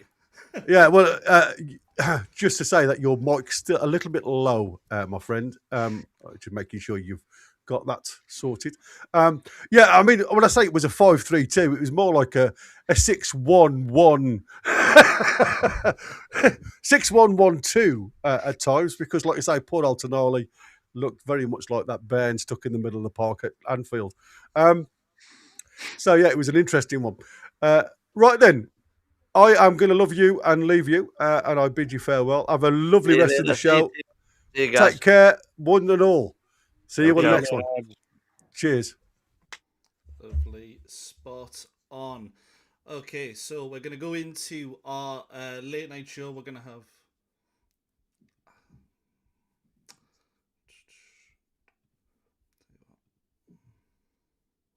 Set up for maximum confrontation and super opinionated debates. The NUFC Late Night Show with Chris the American Man, Derek the Mighty Win, and the rest of the panel, Monday through Thursday from 9:30 p.m. UK and UFC Talk Radio, the voice of the Toon Army. And there we have it. Oh, I don't know where Michael's gone. But anyway, welcome to the second half of the show. Hello, King Kev. How are you doing? I'm good. Not great, but I'm good. I'm surviving. I'm still positive somehow. Well, we'll get your take in a minute. Are you there, Mike? I am, if everything's going all right now. Still a bit quiet. Right, well, continue chatting about the game and let everyone know while I sort some stuff out and we don't have any dead air. But cheers. Okay. So, King Kev, what's your overriding takeaway from last night's performance? Well, my first thing really is that this sounds stupid. It didn't really matter too much, did it? None of us went in there with any expectation 2-0 down. I think last time we spoke about it, or I spoke about it, I agree with Boki, just play the kids. But I guess, he's kind of went and give it a go, which I don't mind. And the first goal was always going to be crucial. So unlucky with the first goal. Our performance was very poor. Overall, but we still had chances, weirdly. We actually, Elanga had a chance he missed, which when the ball came across the box was a great chance. I think Elanga put one back across the box, which could have been a tap-in. Barnes scored an offside goal. We obviously got the goal we actually scored, which was a great goal from Elanga. So even though, I think my biggest issue at the minute, Win, is probably defensively. I'm really worried defensively. I think going forward, even though we're still not scoring and taking as many chances, I can at least see half, very slight positive progress in terms of going forward, like Elanga coming in and still creating chances, just not finishing. We had the Willock chance as well. We had the Gordon chance. But yeah, defensively, I'm really worried. I don't know if it's Shaw missing. I don't know if it's a lack of Bruno and Joe Linton as protection, but something defensively is miles off, and it's really worrying right now. Yeah, I think it's the gap between the distance between the back four in the midfield. At times it was like 30, 40 metres. And one ball over there, and we're just... that's how one of the goals came, isn't it? Botman tried to do the Shaw role where he went, but I don't know if mentally or kind of his thought process wasn't quick enough to go what Shaw did against Arsenal in the semi-finals last year. He wasn't there quick enough. He was a bit off it, and then that created a massive gap, and the play through was so easy, and then obviously they get a goal coming out of it as well, which is mega frustrating. So I guess it's difficult. That's a Shaw role, I guess. So if Shaw's not available, do we now give it up? Because Botman's not good enough to do that role. Do we start to sit Dippy? Do we start to just be a counter-attack team? I know that upset fans as well when it was going well, but it's hard. It's difficult. But I mean, we are trying new things, different things, but yeah, hopefully Brentford win. I mean, is Bruno back? Bruno and Miley are 50-50 by all accounts. Oh, we need Bruno. Yeah, 100%. I think it's one of those where, let's be honest, it is a bit of a transition season, but Bruno and Miley, you know, you are trying to change the way we play a little bit. They're essential for it. But good evening, everyone. Your late night show is finally here. Michael Graham's tonight. As you can tell, we're joined by the mighty Win, Bogey, Kevin Esther, and I believe Ian might be joining us at some point as well. It's good to have Bogey here, otherwise I'd have Coolio's remix of Gangster's Paradise, Happy Clappers Paradise playing in my ears throughout the entire time. I love how, but I've officially been in the I do love how, and I'll never be disrespectful towards how. But what was it? Sensible and passionate, I think Roy said. I'm going with that one. Yeah, I've known you for a while. I've not called you that. I just try to come in and fight the good fight at times. You know, sometimes I'm completely outnumbered. I know I am, so. Following tonight's show, early show, we have now officially abandoned the bedwetters and happy clappers. Yeah, I don't like the division. And we are now referring to those same groups as the fantasists and the realists. I think that's kind of one way, isn't it? I think it very suits one group a lot more than the other, but you know what? We'll not tell anyone which group they're in, and everyone can think they're in the realists. So that works absolutely perfectly. But what we're covering tonight, there was a Craig Hope exclusive early on about Tonali's frustrations, what it could mean, the Guardiola exchange that we all saw and nobody liked. His agent comments, something about the ground, the training ground plans, injuries to Gordon and Miley, Zabby, as if we knew who that was a week ago, we do now, and some more brains behind the set pieces because, well, it's needed, isn't it? So if you're watching live in the YouTube, get your takes in. I'll be pulling comments from the stream all night long where I can. If you're on the replay or on the radio, be sure to drop in the comment section on YouTube and I'll take a look at them there and I'll do my best to get to them as well. So my question is to the chat, we'll start off. Is Sandro Tonali one of Newcastle's unsellable players? If not, how much should Newcastle United hold out for? And while we collect some answers in the chat, I want to talk a little bit about the reason we're having this chat and get the opinions of the lads here, and then we'll get into the chat thoughts after that. So Craig Hope said he passed Sandro Tonali after the Manchester City game, asked if he could spare 2 minutes, dropped in the fact that he could speak Italian. No one likes a brag, Craig. But he walked straight past him and shouted something back that he would not dare repeat. Or maybe just something that wouldn't fit in today's journalism, maybe. It says it all, really. Sandro wasn't a happy boy.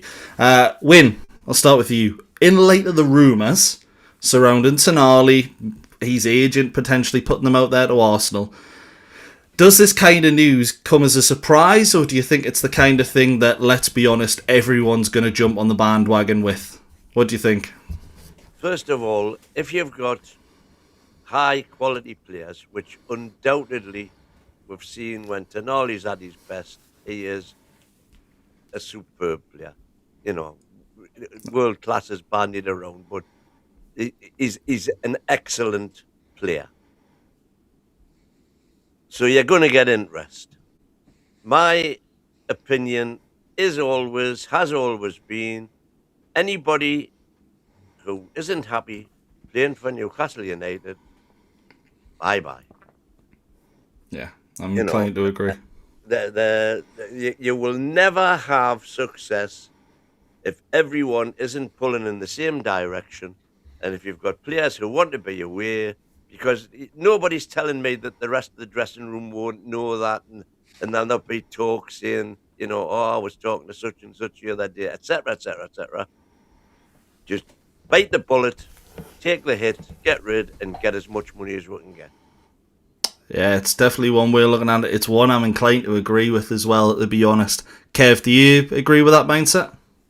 Yeah, pretty much. I think I said on the last one I was on, the only unsellable players I've got. I mean, two of them are completely personal and they probably are sellable.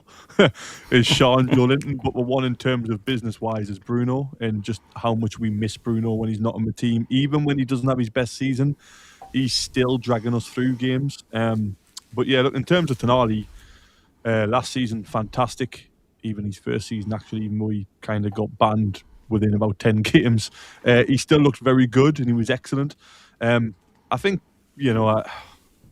again, it's somebody comes in for more money who's more along the line than we are. I don't blame him for wanting to go. I think my whole issue with Isak was the way he went on strike and refused to play, and it doesn't really sit well with me. Same with Wissa at Brentford, didn't really sit too well with me. But yeah, look, if he keeps representing us and making himself available and gives his best and then he wants to go, then yeah, I agree with Wayne. Everybody's got to be pulling in the right direction. And look, the project we're on, it's always going to have plateaus and peaks and troughs. Every project does. You can't find one in the history of sport without one. Definitely. And I think we're now in that kind of... we kind of had a peak and now we've kind of plateaued out a little bit and maybe we're finding our way again. So I think that's where we're at. And if we can sell Tonali and get big money and we have to trade, then so be it. We just need players who are 100% dedicated and want to be there and back whatever's going on at the club at the time. Because again, we don't know where we'll be in the summer. But yeah, for me, my personal message to Tonali would be, sort your own form out, and then you're more than welcome to leave if that's what you deserve and that's what you've earned. But right now, the way he's playing, if he carries on playing this way, I think Arsenal will be put off by the end of the season. Well, we've got Gavin Fuller saying, call me a cynic, but Tonali has been shaving money off his price tag every game. No one could have afforded him 4 months ago. Yeah, exactly right. I mean, he was up there. I mean, Brighton were quoting 100 million for Belieber. I mean, I think he's a little bit better than Belieber, at least he was last year. So who knows what we would have been asking for. Bogey, we've got two votes there for sell Tonali if the price is right. Do you agree on that front? I think the first thing to say on that, the first comment was in regards to Tonali swearing at Craig Hope. Who can blame him for that? Then he's not the first and he won't be the last. He won't be. The second point is as well, we'll give him a new contract, and I'm assuming that contract was maybe before the Isak incident, because the best thing we could have done was put a release clause in his contract, and then it stops all this speculation, it stops all the rumours and everything. If he had a £100 million release clause in his contract, then, if a club, it's an easy answer for the club. If a club comes in for them, they go, you've got the release clause, that's how much we value you, that's how much we want. If you can get a club to pay that for you, you're more than welcome to go. If not, settle down and play here, lad, because you're not going anywhere. Yeah, I'm inclined to agree. I think the contract that was signed when he was still undergoing his betting ban. So it's one of those, we've looked at him and gone, right, great player. But realistically, he probably only played 600, 700 minutes by the time we'd gave him that new contract. So clever at the time, but you've got to hope you're completely right there. Might be a release clause in there. Hopefully something that, gets us the right value for him. Supermac, welcome on. You were here for the question of Tonali. Is Tonali one of our unsellable players? Am I right in thinking that? I'm at one extreme of that. I don't think there are any unsellable players. I think given our smaller stadium and our aspirations, we have got to... Turn it up. We have got to lean into... we've got to lean into trading, and if you can get a good price for Tonali, I would wish him well, send him off, get the cash, reinvest. But not reinvest in 80 million established Premier League players. Reinvest in the Brunos and Botmans that are out there now. Yeah, so take I a would risk. lean into it. I don't think anybody should be unsellable. Like Kev, I've got my own favourites I don't want to see go. I'd hate someone to come and steal Miley off us for 50 mil, for example. But maybe for a higher price, we'd have to take that as well. I just think we've got to do it. We've got to make up the shortfall to be able to compete with these teams that are 65, 70,000 a week watching them. And trading is the way to do it. Yeah, I completely agree. We've got to be a little bit smarter in the transfer market. I mean, I know on the early show spoke a little bit about the Isak fiasco and how, you know, we waited too long, whether it was PIF's ego or Eddie being rigid. I'll leave that up to those who were in the chat at the time. But for me, we have got 1 win in 7. It's hard to see refused in interviews, visibly frustrated. Hope has said don't read too much into it. I don't think you can read too little into it either, but there's two kinds of unhappy in football for me. The unhappy that says, I'm done with this, I want out, and the unhappy that says the standards we're at aren't acceptable. And I think for a man that was Milan captain, played for Italy on the grandest stages, I'm pretty certain it's number 2 rather than number 1. And I think we could actually see positives in the fact that players are so frustrated in poor performances, because I'm not going to lie, how many times did we see us get battered back in the day and just look like players didn't care? So it's a welcome improvement, if anything, for me. But do you agree that, Win, I'll start with you again, do you agree it's unhappy that the standards maybe aren't there, rather than, you know, he's done, he wants away, and he's just trying to set those standards once again? Which standards exactly? The standards of previous years that we've had at Newcastle, rather than the ones he's got with Italy, AC Milan and stuff like that. Yeah, we're not at that level, I think, is where he might be going. This goes back to the identity crisis that I'm saying we had. We built Newcastle. Eddie has built Newcastle's reputation on high-intensity football.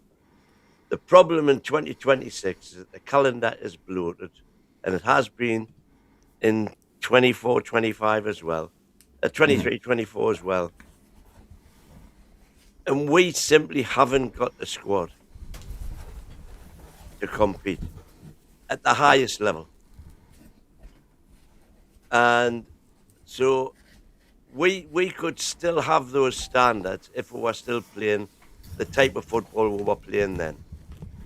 That, by the way, Tonali bought into. He did. He bought into that, and he was part of that fantastic team that we had when we were playing the football that we all want to see. But the relentlessness, the energy required to do that is simply taking its toll. And we haven't recovered from that. We haven't recovered from those 31 games in 10 games in 31 days in December 24. We've been playing catch up ever since. So it's a question of defining standards. And again, this is fantasists, realists.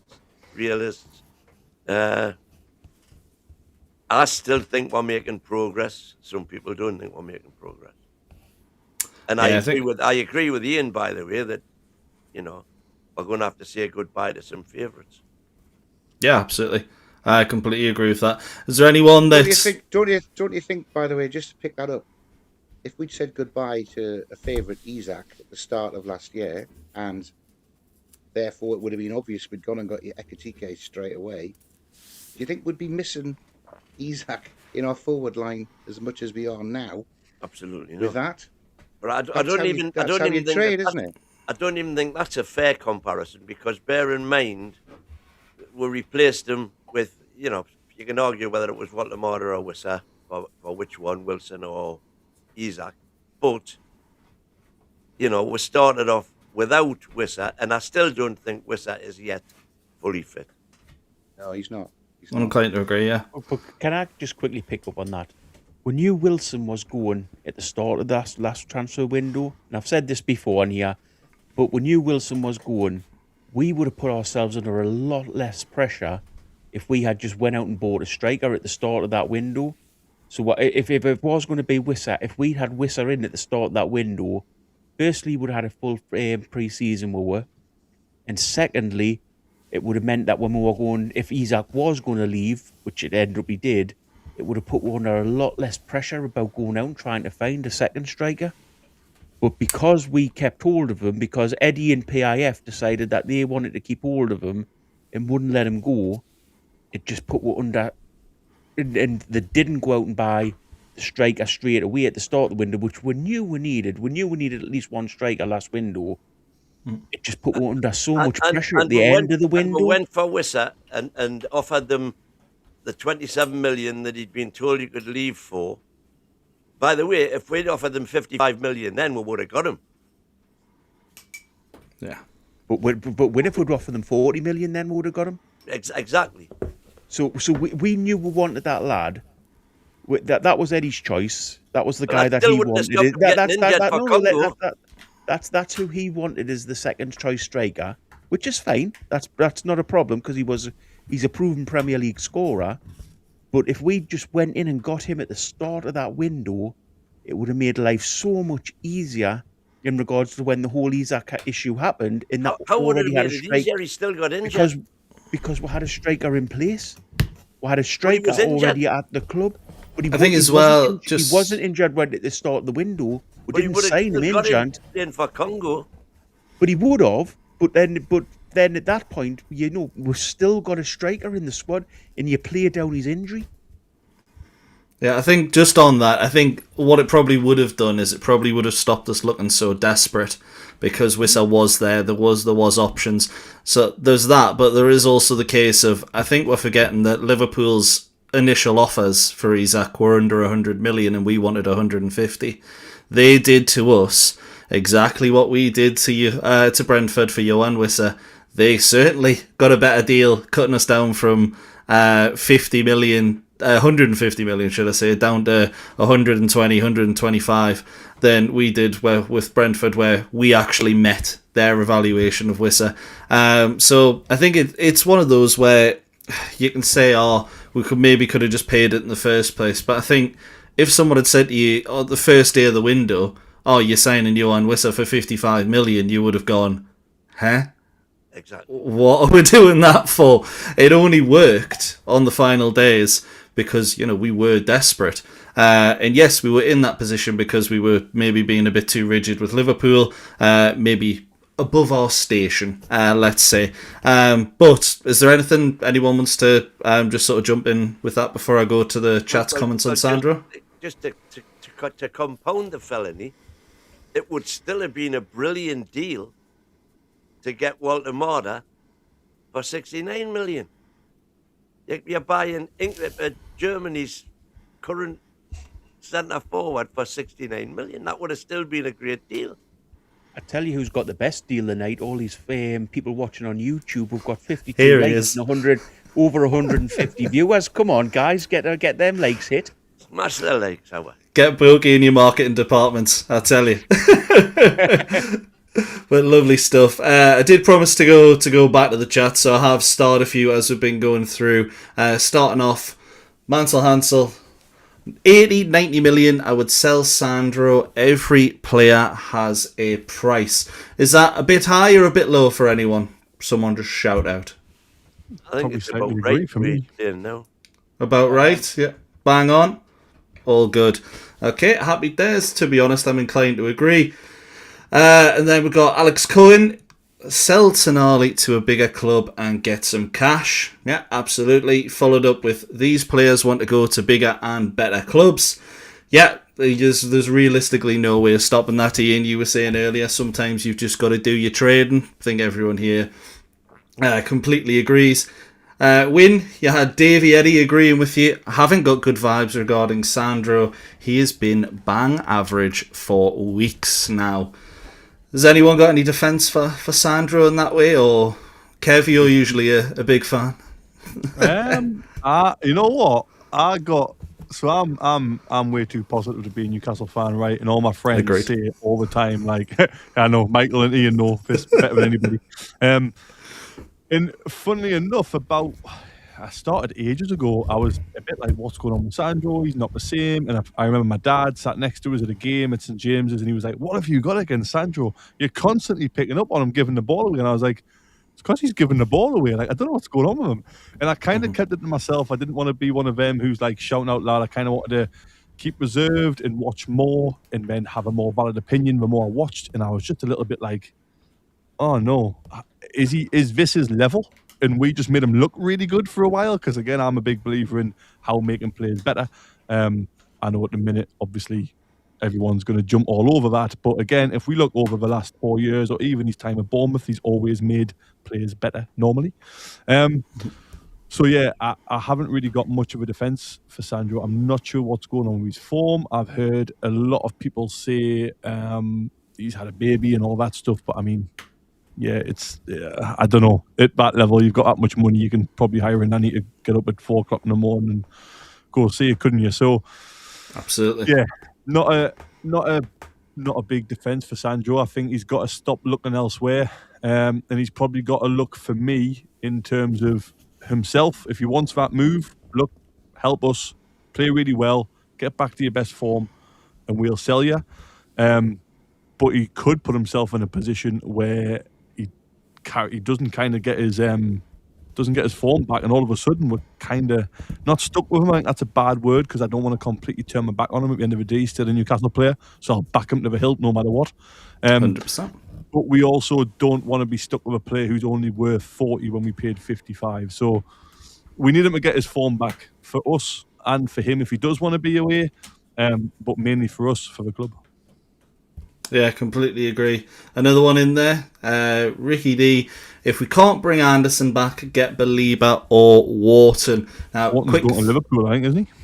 Seems that way. Yeah, and Belieber has a 100 million price tag as per Brighton last transfer window. So it would pretty much be Sandro out, and then maybe for exactly the same price, Belieber in there. But a quick thumbs up from the panel. Belieber or Wharton? Good Sandro replacements? Wharton for me. Yeah, Wharton, yes. Belieber, no. Bogey, thumbs down on both. So, to be fair to Tonali, he's been. I think you've got to put into account what he's been doing all season. At times he's covering for 2 midfielders in the position he's playing.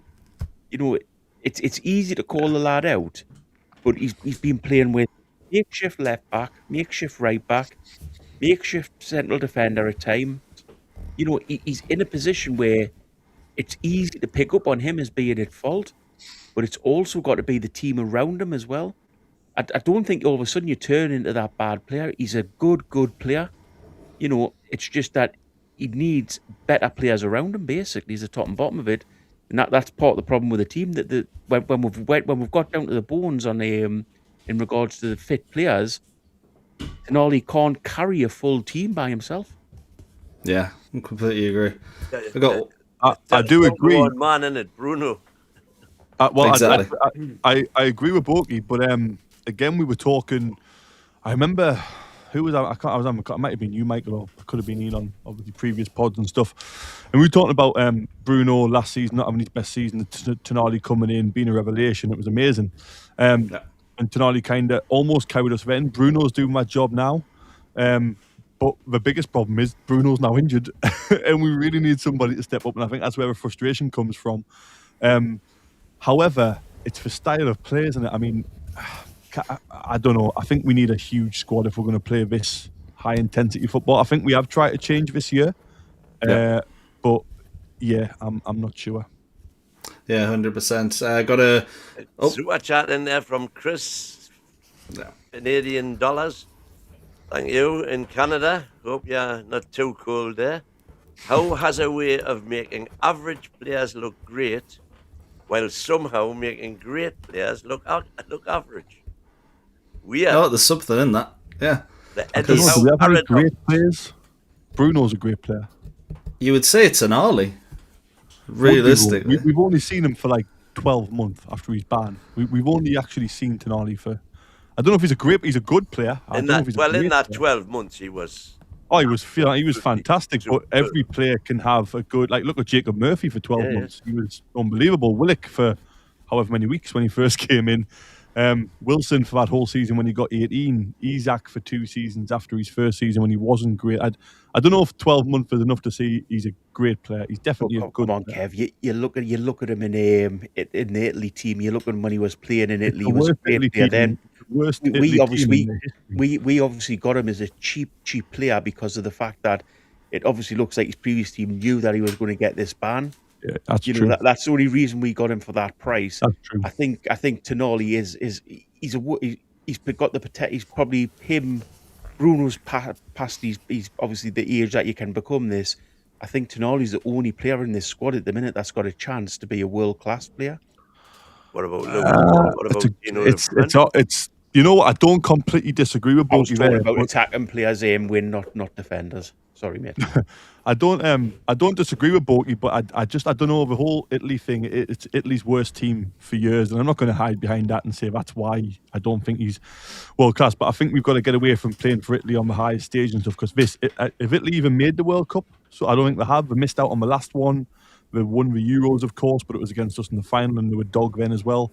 I don't know. It's not Italy's finest era, so I wouldn't go too much into that. But I don't know if with Tonali, I think the work rate's still there, and he's great at getting about the pitch, and he wins the ball back really well. But I don't know if he's just another one of them players where he's an absolute engine. He's brilliant. We love him.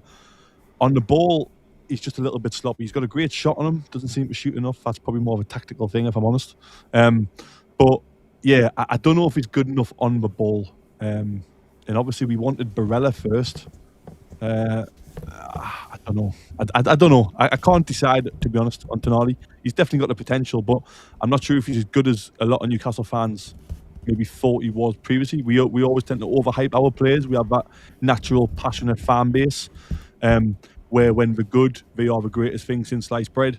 And we sometimes overhype them. So, yeah, I'm not sure on Tonali. I don't disagree with Bogi, but I also don't fully agree. I'm kind of on the fence on that one, because he could come world class, and I wouldn't be surprised.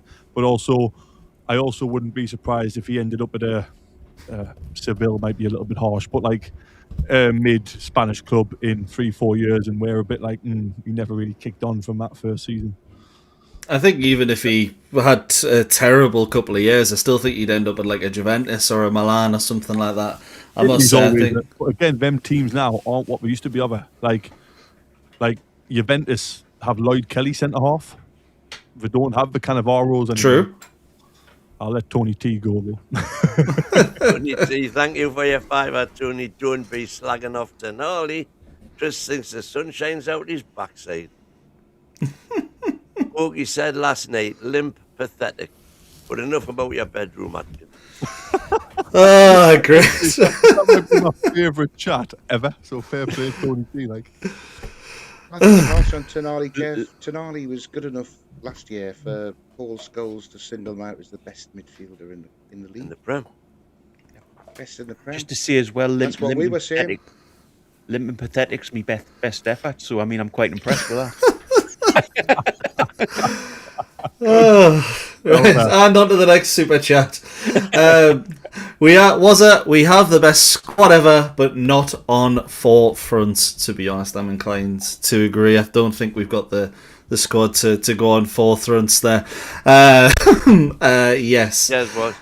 Yeah. On to a couple more. We'll just whiz through these ones. Dark Side of the Moon. Tonali does not deserve to leave in that way. We've missed him for 12 months. We've only had one season from him. Becca, Tonali owes us another season, in my opinion, out of everything we've done for him. I'm sure his greedy agent doesn't see it like that.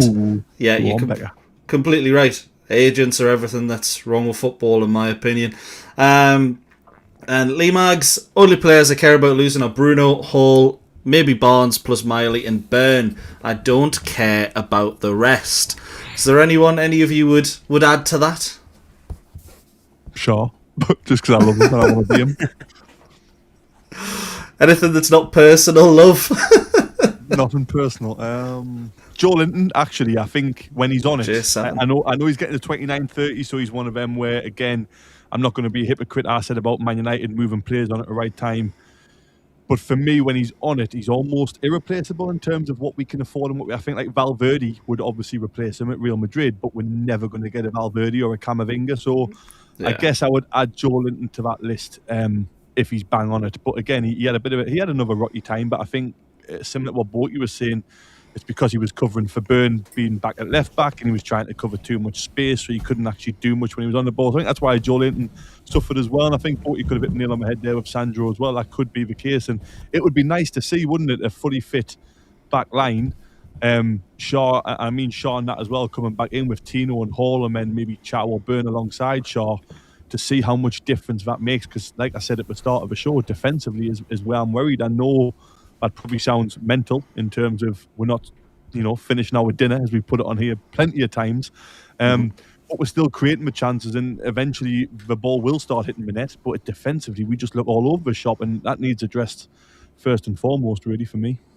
Yeah, 100%. Lee's said he forgot about Joe Linton, to be fair, so I think he completely agrees with you on that one. So you've just reminded him there. So he's agreed completely. Anyone else from anyone before I move on? Bruno, Lewis Hall and Tino for me. But having There said we go. that, if the price is right... Anyone is available. I think Bruno would break my heart. Bruno's the only one who would probably break my heart. Yeah, I think Gillespie as well, doesn't it? I'd be gutted if Gillespie goes. Nah, it's more John Ruddy for me. If I go onto the NUFC website and I go into the shop and I don't see John Ruddy in the dressing gown, it's going to break my heart. It's the only thing he's done for Big John Rudd. Ian. To answer whoever's query it was about Italy, by the way, for the World Cup, they've got to play, and they're in the playoffs by virtue of the what do they call it? The Nations League. The Nations League. Oh my God, man, that's where Italy are at the minute, isn't it? So they take on Northern Ireland on the 26th of March. Northern Ireland's got a chance. That's what it says about Italy at the minute. And the winners of that... I love Italy. I'd love to live there. But... The winners of that game take on Wales or Bosnia-Herzegovina on the 31st of March. It's so bad. It's just full of I reckon I get a game at this World Cup. If I can find some sort of grandparent who's Bosnian, I reckon I've got a chance. I tell you what, man. You've probably got more chance of finding the Scottish one, surely. 400 teams in the World Cup, I reckon I could get at least 4 minutes. Shola went for Nigeria. I reckon I'm going for 4 minutes for Bosnia or something if I get through. Well, I tell you what, that's the next series out for our members. Chris and Kev are going to try and get to the World Cup, but not in the conventional way. I'll be on the bench. But Ian, just before we move on, any players you'd like to add that you think we just can't get rid of for you?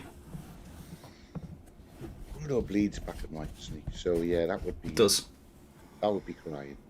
I don't want to see Lewis Hall go. Livramento's a good player, but the best ability is availability. I would cash in on him straight away because what have we got? A third of the season from him, 2/3 on the bench, on the treatment table. I think if someone wants to come and give us 70 or 80 million for Livramento, they can have him. Yeah, absolutely. And just to go on to what happened sort of after the game yesterday, I know we're going back to the game and it was tough times. But me and Ian had to relive it for the player ratings. You're going to have to do it again yourselves. But Tonali and Pep exchanging words after the match.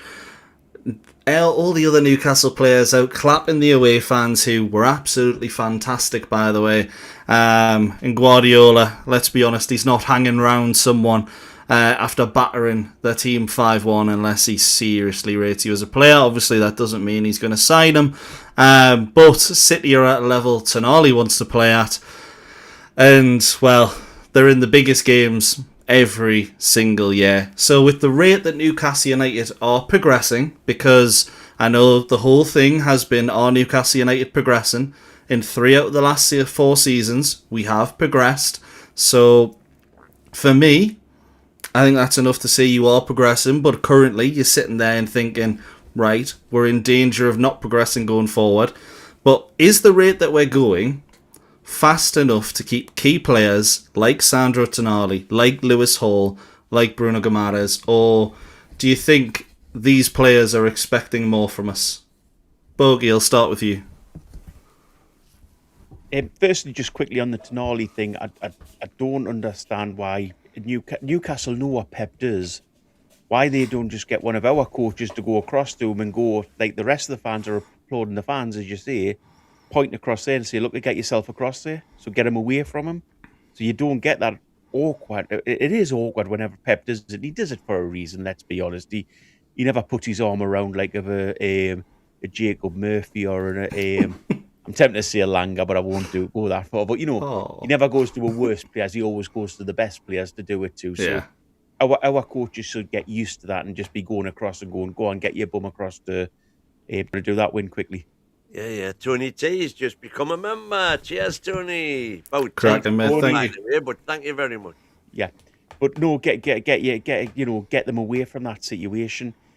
In regards to that question, I mean, yeah, you're right, mate. We've got to start progressing on that front, and we're not doing it at the minute. We're sort of just, with the same old. So there's not much else I can say, really. I mean, I sit here and criticise. I don't want to just sit here and criticise all the time, but that's all it feels like I can do. That's your job on this panel, Boki.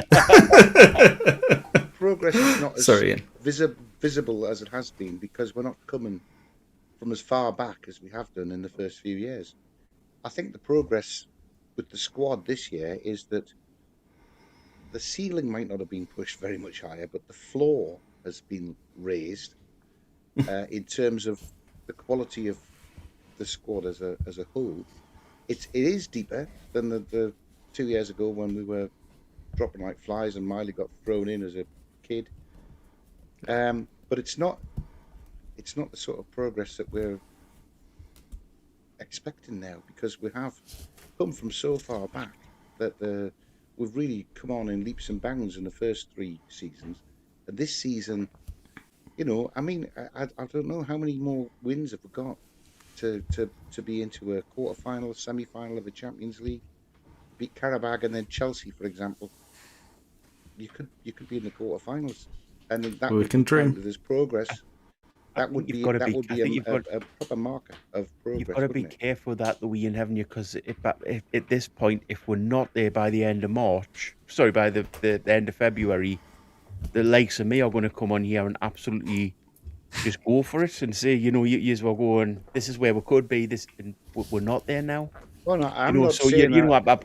I don't like to jump on here and just be negative in regards to what I'm saying. So that's why I'm not doing it. But you're setting us up to come out at the end of February and go, you guys said we could be in the FA Cup still. You said we could be in the Carabao Cup still. We should still be in the We should be going for Europe in the league, and we should be in the later stages of the Champions League. If we're not there, then what's your argument's going to be then?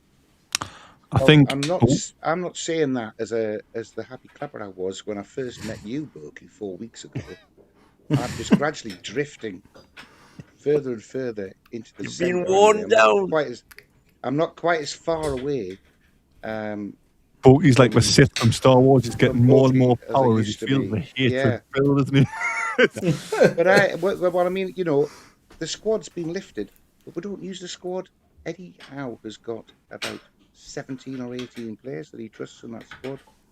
And it's only when the injuries get really bad that, Willock's brought back into it or Ramsey might get a start. And that lack of using the 25-man squad is what is coming back to bite us now, because there was 15 or 16 players being used in the first 20 games of the season, and half of them are cropped now, purely because of that. So I'm not just putting it down to misfortune or anything. I'm starting to notice issues that we could have, that a different manager, shall we say, would have addressed. That is now back to bite us on the arse. I'll go back to the progress question because I'm going to try and not do, because Boki makes a good point in terms of we could be here and we could be there. I actually agree with him on that. We've got to be careful not to go down that route because we could win the league in 4 years, but we can't have that as an argument, can we? I think if you look at our natural kind of progression from when Howe first came in, after last season winning the League Cup and obviously qualifying for the Champions League, our natural progression next was to be challenged for the Champions League and regularly challenged for the Premier League and regularly finish in the Champions League. That was never going to happen with the squad we've got. So if we carried on going the way we were going, which takes me back to Ian's original point of we are now coming from a place which is a lot more comfortable to come from, so progress doesn't look as impressive. If we carried on going that way, we'd be challenging for a Premier League and regularly in the Champions League without doubt. So we were never going to carry on there. So that's what I meant earlier when I said any project always has kind of plateaus. I feel like this season is a bit of a plateau. It also has peaks and troughs. It could even be cast as a trough. But I think what we've got to be very careful of, again, is how's the victim of his own success, regardless of whether you want him in, out, or whatever. What he did in them first 3 years was well above what anybody expected. I don't care if people say, well, it was Saudi money, we were going to spend $1 billion. We were never going to spend $1 billion. We are not the richest club in the world because PSR doesn't allow it. And them rules were brought in to hopefully stunt Newcastle doing what the Premier League were afraid what we could do. So progress was never going to carry on at the same rate, is what I'm trying to say. And my next point is in terms of where we go from here. We have two options. I think Howe sees out the end of the season no matter what, because he's probably got that in the bank and he's earned it. And then again, if you bring somebody in now, what are you going to really do long term? So he at least gets to the end of the season. Then you look at it in terms of, well, Howe made that progress in them 3 years. Is he likely to do it again from a new starting point? Or is it time to go and get a Luis Enrique or somebody like that? That's the decision the club will make, and I'm sure the Saudis will make the right one. Because, again, people doubting PIF in terms of where we're at, it's very difficult. We've got to build a training ground. We've got to build an infrastructure with young players. We've got to get a squad of, like, we say a 25-man squad. It's really about 31, isn't it? Like, you've got 4 youngsters at Chelsea who are unbelievable under the age of 21 who don't need registered. Then you've got like the 25 registered on top of a 4.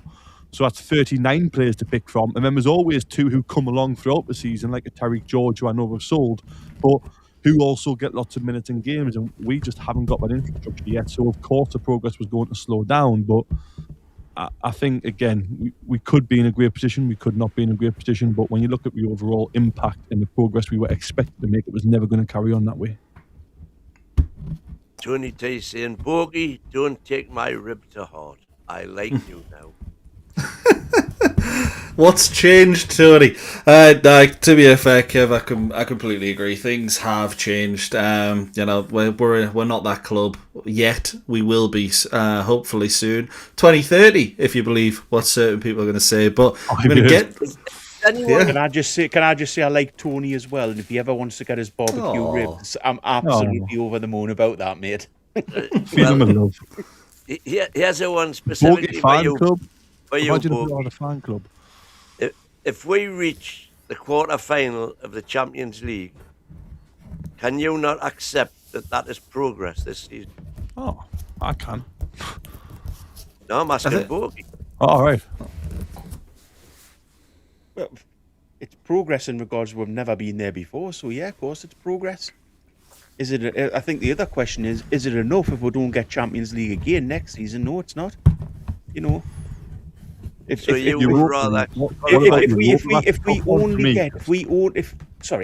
wrong way to put it. If we get quarterfinals, it's great. It's a great achievement. Mm-hmm. But if we don't then get Europe in the league, what's the point of it? You know, yeah. What's the point to get Europe in the league, Champions League in the league? If you're settling, when you get in it, you're not celebrating what we're doing it. But you're celebrating finishing in the quarterfinals. If you put that a different way, if you says if we got to the final, would you be happy? Yeah, be over the moon. I'd sell me soul to get to the final. I'd sell your soul as well, mate. I'll give you this win. If we get to the semi-final, I'll be over the moon. You know, and yes, I would say that's a good achievement. But getting to the semi-finals, especially in this format, it's like the World Cup, to be honest. We were talking about the World Cup earlier. The way they've set these competitions up now, it's not as difficult as it used to be in the past. You know, they've made it so that clubs can get through to these sort of later stages of competitions. They've But made as soon it. as but if we then get through to that stage and we hit Man City or Barcelona, do you then see us getting to the semi-final? Yes. So what do you base that on? That it's football. Faith. That's actually a good Well point. done. Got faith as I well. don't think That's a good point. It is football, but It what do actually you is, base to it be on fair. our season so far? In regards to the results this season, what makes you think we would get to the semi-final going up against either of those teams? If we could play our If if a we poem. could play our top starting 11, I would fancy us against anybody. So we play our top starting 11 The against problem Man is we City. can't. We play our top starting 11 against Man City's top starting 11. You think we're going to beat them over a two-leg tie? We've already beaten When? in the league. No, two-leg tie, mate. When we ever beat them over 2 legs? Okay, Well, we've you're only saying that, over but two I just legs. remind you of the 2-leg semi-final against Arsenal in the Carabao Cup, because that's a similar type of challenge. Liverpool in the final of that competition was the same sort of challenge, and we came through it. We are a far cry there's from what that- we were last season, though. Look, lads. Again, you're setting yourselves up here. If you think if we get to that quarter final and we're going to beat either Barcelona or Man City, then you're clipped here now saying that that's the case. You know, I'll quite happily have this discussion with you at the end of March. Can you imagine how bloody awful it is to lose a semi-final in the Champions League? Oh, My good. God. Thankfully not. That must be absolutely bloody awful, lad. No, let's go out dirty enough so we're not got any expectations whatsoever. I think the sensible thing is if we were to look at that stage, so it's all ifs again, we get to the semi-final or quarter-final and play Barcelona or Man City, we will be slowly approaching, as long as we're not in the FA Cup, a part of a season where we are maybe only playing twice a week or once a week sometimes. So then that would be a case of, again, we might have a chance there because we'd be playing less. We could have players back from injury. It's all ifs and buts, and it is football, and anybody can win, I guess. But I think the atmosphere at home would be mental, wouldn't it? Imagine a Champions League semi-final at home under the lights against anybody. God, I'd love to experience that. But yeah, it's unlikely on current form, but we are currently playing. I think January we played 10 games. February we've got about 9 games. It's the shortest month of the year. We've got 3 games in 6 days coming up. Like, I can barely play a 5-a-side twice a week. I mean, granted, I don't play every day, like, and I'm about 4 stone overweight, but still.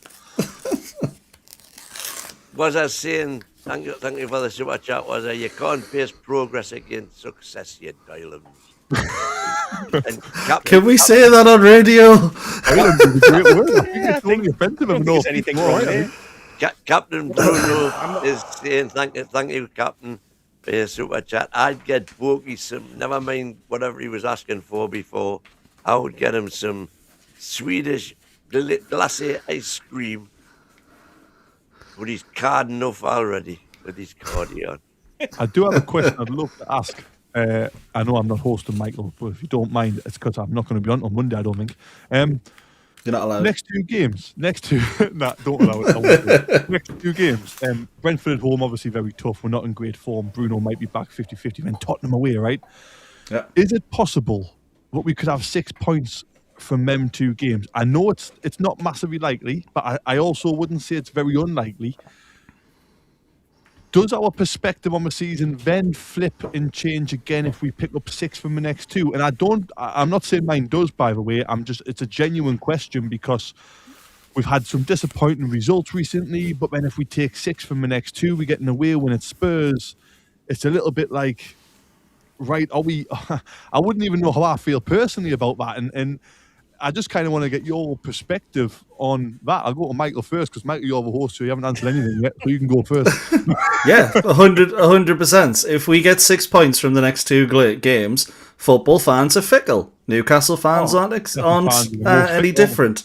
You know, if we get 6 points from the next 2 games, and I do think it's possible because Brentford at home, winnable fixture. Brentford look very good. Spurs are tosh. So yeah. True. What percentage out of 100 obviously definitely going to happen? That's not possible. What percentage are you that we can get 6 from the next 2? 23. Oh, that's not likely at all. That's not likely at all. I'm good now. No, because I'm. positive. I'm saying I think we've got about a 50% chance of, maybe 50-60% chance of beating Brentford at home.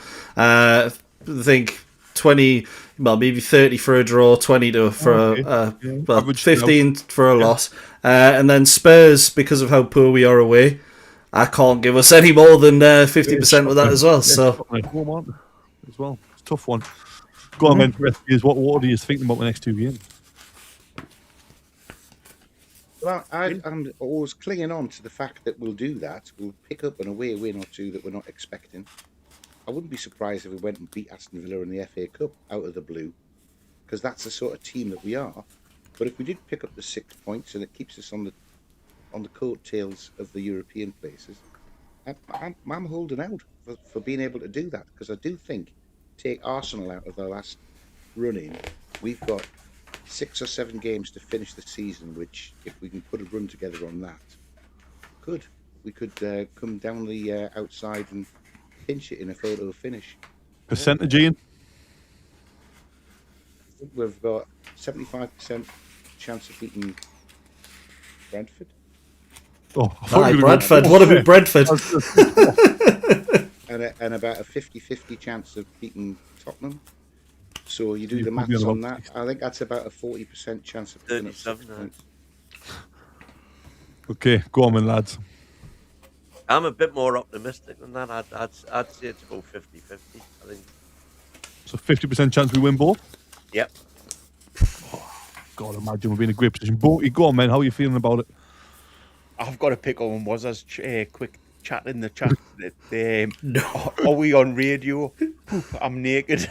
I started laughing at that. It was talking. Sorry, I was creased. I lost concentration there completely. But in regards to this talk, 0% chance of winning the next 3 games. If we're talking about the FA Cup as well. No, just 2. The 2 just the league. The two games. 10% chance. You know, we're away form's being shocking. If we go to Spurs, and get a win, that's amazing.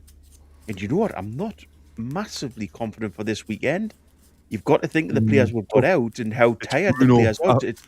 It's not going to be an easy game. I agree. I've got a funny feeling of a 2-2 this weekend, to be honest.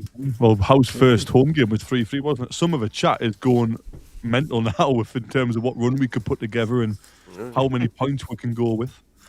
Villa have been turned over by Brentford and Everton lately. If we start finishing our dinner, we can definitely go on a run. Yeah, absolutely. And I just want to go to a question Tony T put in a little while back now, to be fair. Did anyone in the worst case scenario think we would have been this low in the table? I'll be honest, I didn't have us qualifying for Champions League at the start of the campaign. I think I said 7th would be where we'll finish, which is still, doable. But I have to say, I thought mid-table was probably worst case scenario. What do you think, Win? I definitely thought top 9, certainly. Yeah. Which is where we should be, and that's not me being a fantasist. No. I think that's exactly where we should be, top 9, because we're the 9th biggest team on revenue, and we're not starting. We didn't start with a really bad squad like we did, at the start of the Howe era. So 9th minimum for me. But I mean, Brentford are 3 points ahead of us, and they are in 7th. Exactly. Yeah. How close the league is this year. We are going to be there or thereabouts. I still haven't given up on Champions League at all. And if you look at our last, there's a good 12 points available if we've got a bit of momentum going in our last, the last 4 games after Arsenal away. We've got Brighton at home, Forest away, West Ham at home, and Fulham away. Do you know, for that run? That run you just mentioned there, we almost need to be out of the FA Cup. I know that sounds stupid, but if we are going to focus on the league, more games in the FA Cup, obviously we don't want to be out with Champions League because of the money that brings in. If we can get to the quarters or the semis, you never ever want to give up on Champions League. But it's just, I don't know. I'd love to see the team, even with the injuries we've got now, going back to playing once or twice a week. I don't want to be out the FA Cup, but I mean, I would sacrifice, again, I would finish 17th in the league to win the FA Cup because, again, what I experienced at Wembley was amazing. So I'm not saying I want to be out of the FA Cup, but I'm just saying for that run of games there, you just want that to be a very nice 1 game a week run where you got a whole week for the players and Eddie to prepare, players coming back from injury. That would be amazing. I'd feel confident. But again, if we're going to be competing on all fronts, this league's shown this year anyway, even with the teams who are only playing once a week, how inconsistent everybody is. And we have kind of fell into inconsistency. And I mean, again, how many games are we playing in Feb? It's ridiculous. January was very similar. Yeah, played a lot. So yeah, that run's going to be important, but it all depends on where we're at. And going back to, I think it was Tony T's question, I didn't expect us to be 11th, but then with how close it is, like you said, 3 points off 7th, we could be having this conversation and be 7th, or we could be having this conversation and being 13th, 14th or something. So it's mega difficult. I think in terms of competing on all 4 fronts, I definitely wouldn't have expected us to be in the top 7 if we were competing on all 4 fronts. Can I just quickly say on Wynn's point in regards to where we should be? I don't know if anybody ever watches Countdown. Do you know when they press that button and the numbers just flash around? That's like what Wynn is with this, because we've been from at the start of the season, we should be 7th. We dropped as low as 11th. We went back to 9th. We've been 8th and 6th as well, I think. He changes his mind all the time on where we should finish. So, again, flip-flop. But hey ho, on that, I just think we should be pushing a bit higher than we are. You always want to improve on the season before in regards to league performance. And to be fair, if we dropped out of the Champions League, I would have understood. We've had Champions League football this season. I didn't advocate at the start of the season, but I would have accepted if it were at least in European places. But 11th isn't good enough. We've lost, is it 15 points from winning positions? The season isn't over. 15 points. You imagine where we'd be with those 15 points. And who's that down to? And I think the majority on this panel would say a lot of the issues are in-game management in regards to when we are in the lead. So how many points have Man City dropped from losing positions? 13, but where are they win? And who's fault? No, where are they in the league? Second in the league.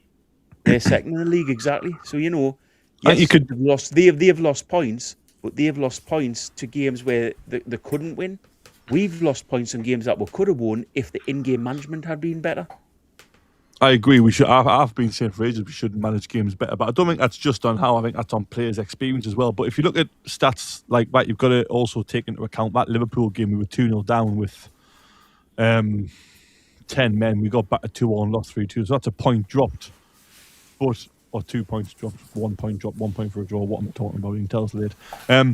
It's a point dropped. But again, like, we shouldn't have even been a 2-2, really. So, I mean, and there'll be others like that. But I agree with both you. We can't be dropping that many points. But it's for players as well. The players have got to manage the game better. And I think a lot of it comes down to being better on the ball. I think if you do get to a winning position, can we look after it a little bit better? Which, funnily enough, right, just from the eye test, because, again, people are going to say I'm mental in the chat, right? But just on my eye test, I seem like now we're looking after the ball at times, or look on the ball quite comfortable, but it's that final pass, especially against low blocks. We look pretty good up until the final third, and then it's like, we haven't got any killer. So I guess we're kind of working on that at some point, but then the defence is suffering and then we're conceding goals, and we just can't get it all together. And I don't know if that's lack of time on the training pitch.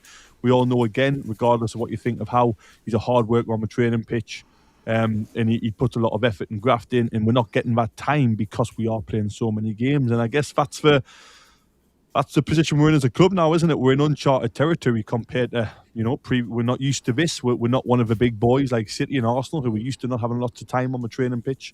And we have to find a way to adapt, and hopefully we can get better and improve. That's what we all want. But yeah, it's strange at the minute, because even as a fan, I'm like, I'd love to, I'm not saying this is what Borty's doing, but I'd love to be as kind of, that's what it is. But I'm also thinking, like, it's such a difficult position for the players, and Eddie's still learning, players are still learning. We haven't got any, like, if we'd signed a Saliba from Arsenal, which again, completely unrealistic, or an Alisson from Liverpool, that would be massive for us if we can get a big name who has played these big games just to really help us through. I think that's where we're lacking as well. But It's difficult, very difficult. I wish I knew the answers. I'd get a job at Newcastle, wouldn't I? Hey, we have just signed a centre back that's got Champions League semi-final experience.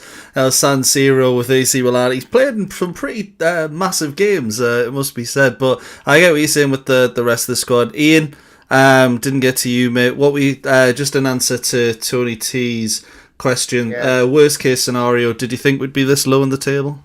I didn't think we'd be this low on the table. I think Kev makes a good point. You beat Brentford there in 7th. Does that mean we go 7th? We're in a European place then. I think it's too close points-wise to be dwelling too much on what position that puts us in the table just at the moment.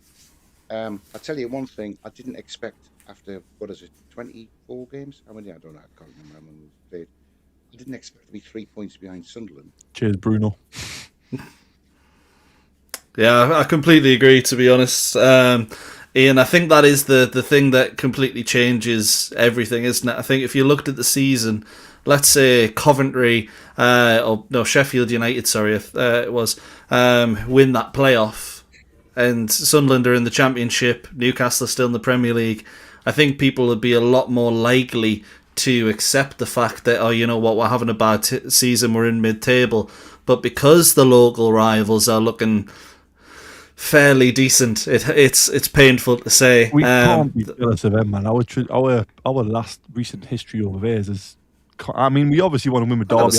I understand, but like, Christ, in the nicest possible way, right? And I want all North East clubs to do well. I can't believe I'm saying that on the Newcastle podcast. I obviously don't want them to be above us. I want Newcastle to be top.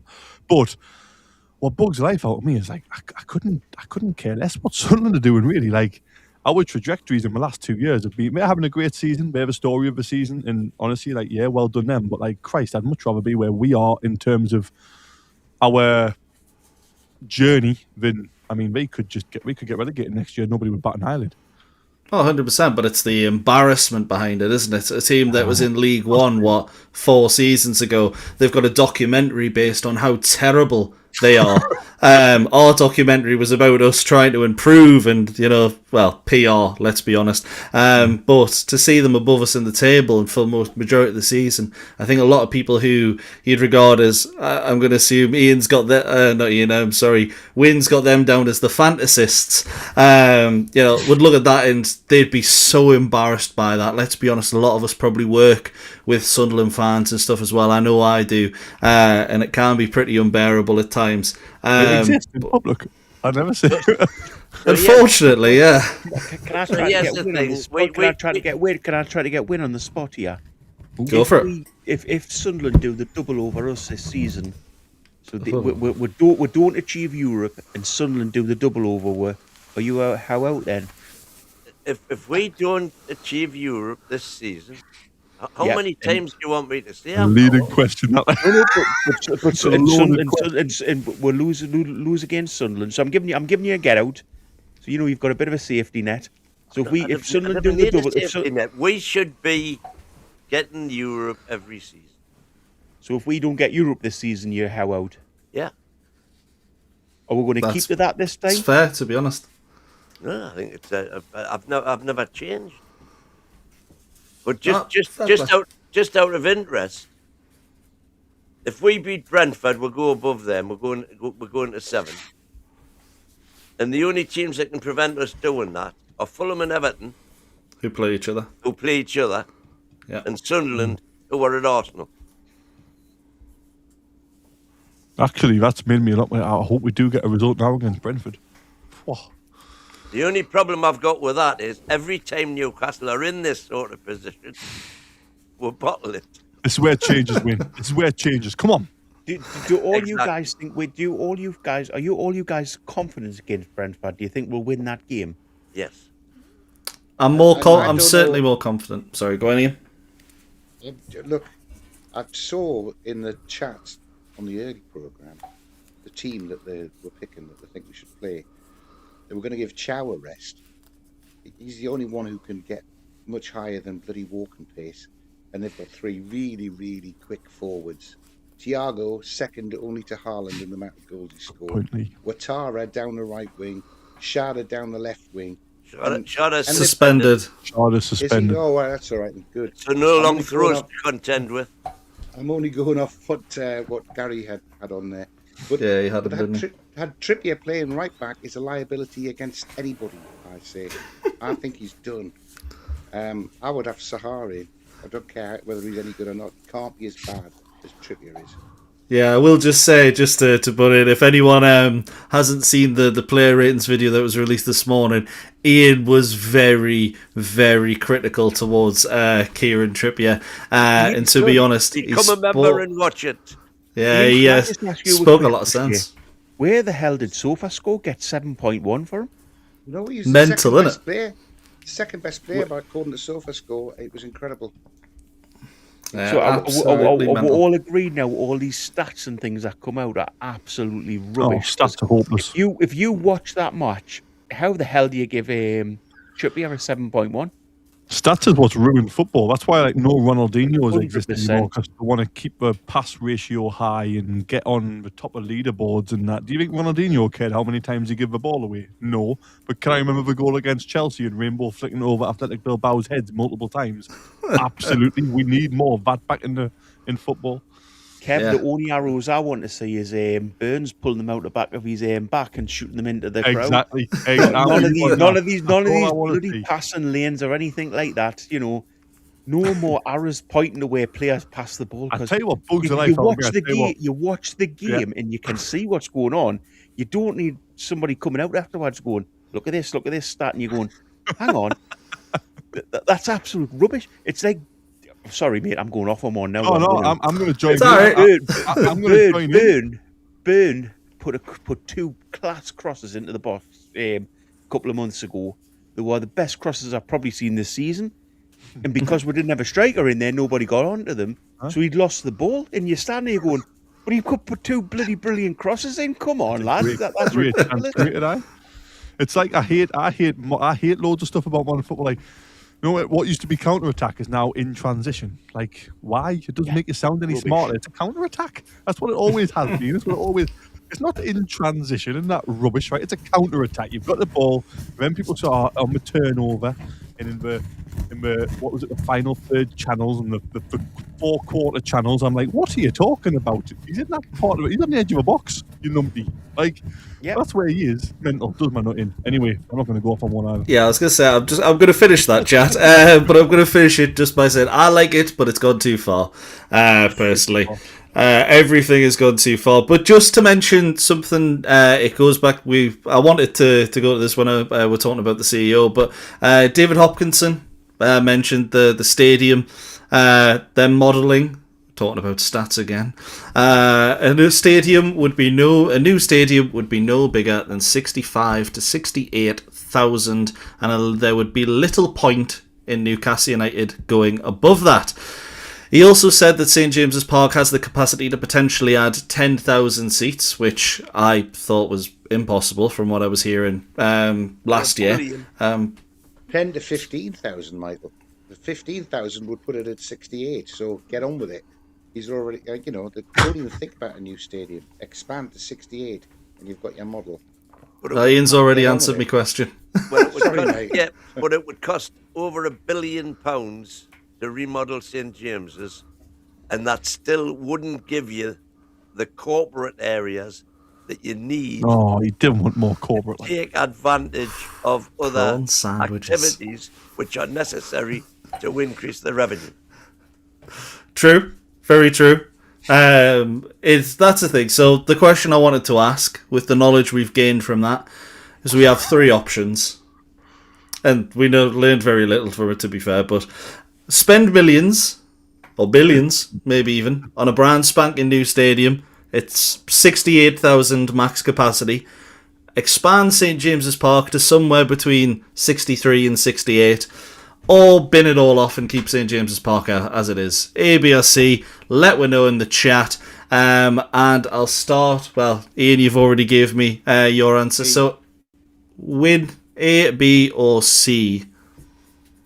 I've been saying for long enough now, Newcastle should turn round right now and should have done 5 years ago and say either you give us planning permission to expand St James's Park, or we're out of town. and we'll Yeah. kill the city. It's a canny ultimatum, isn't it? If Newcastle, listen, if Newcastle Bruce move Wayne to out, save Newcastle.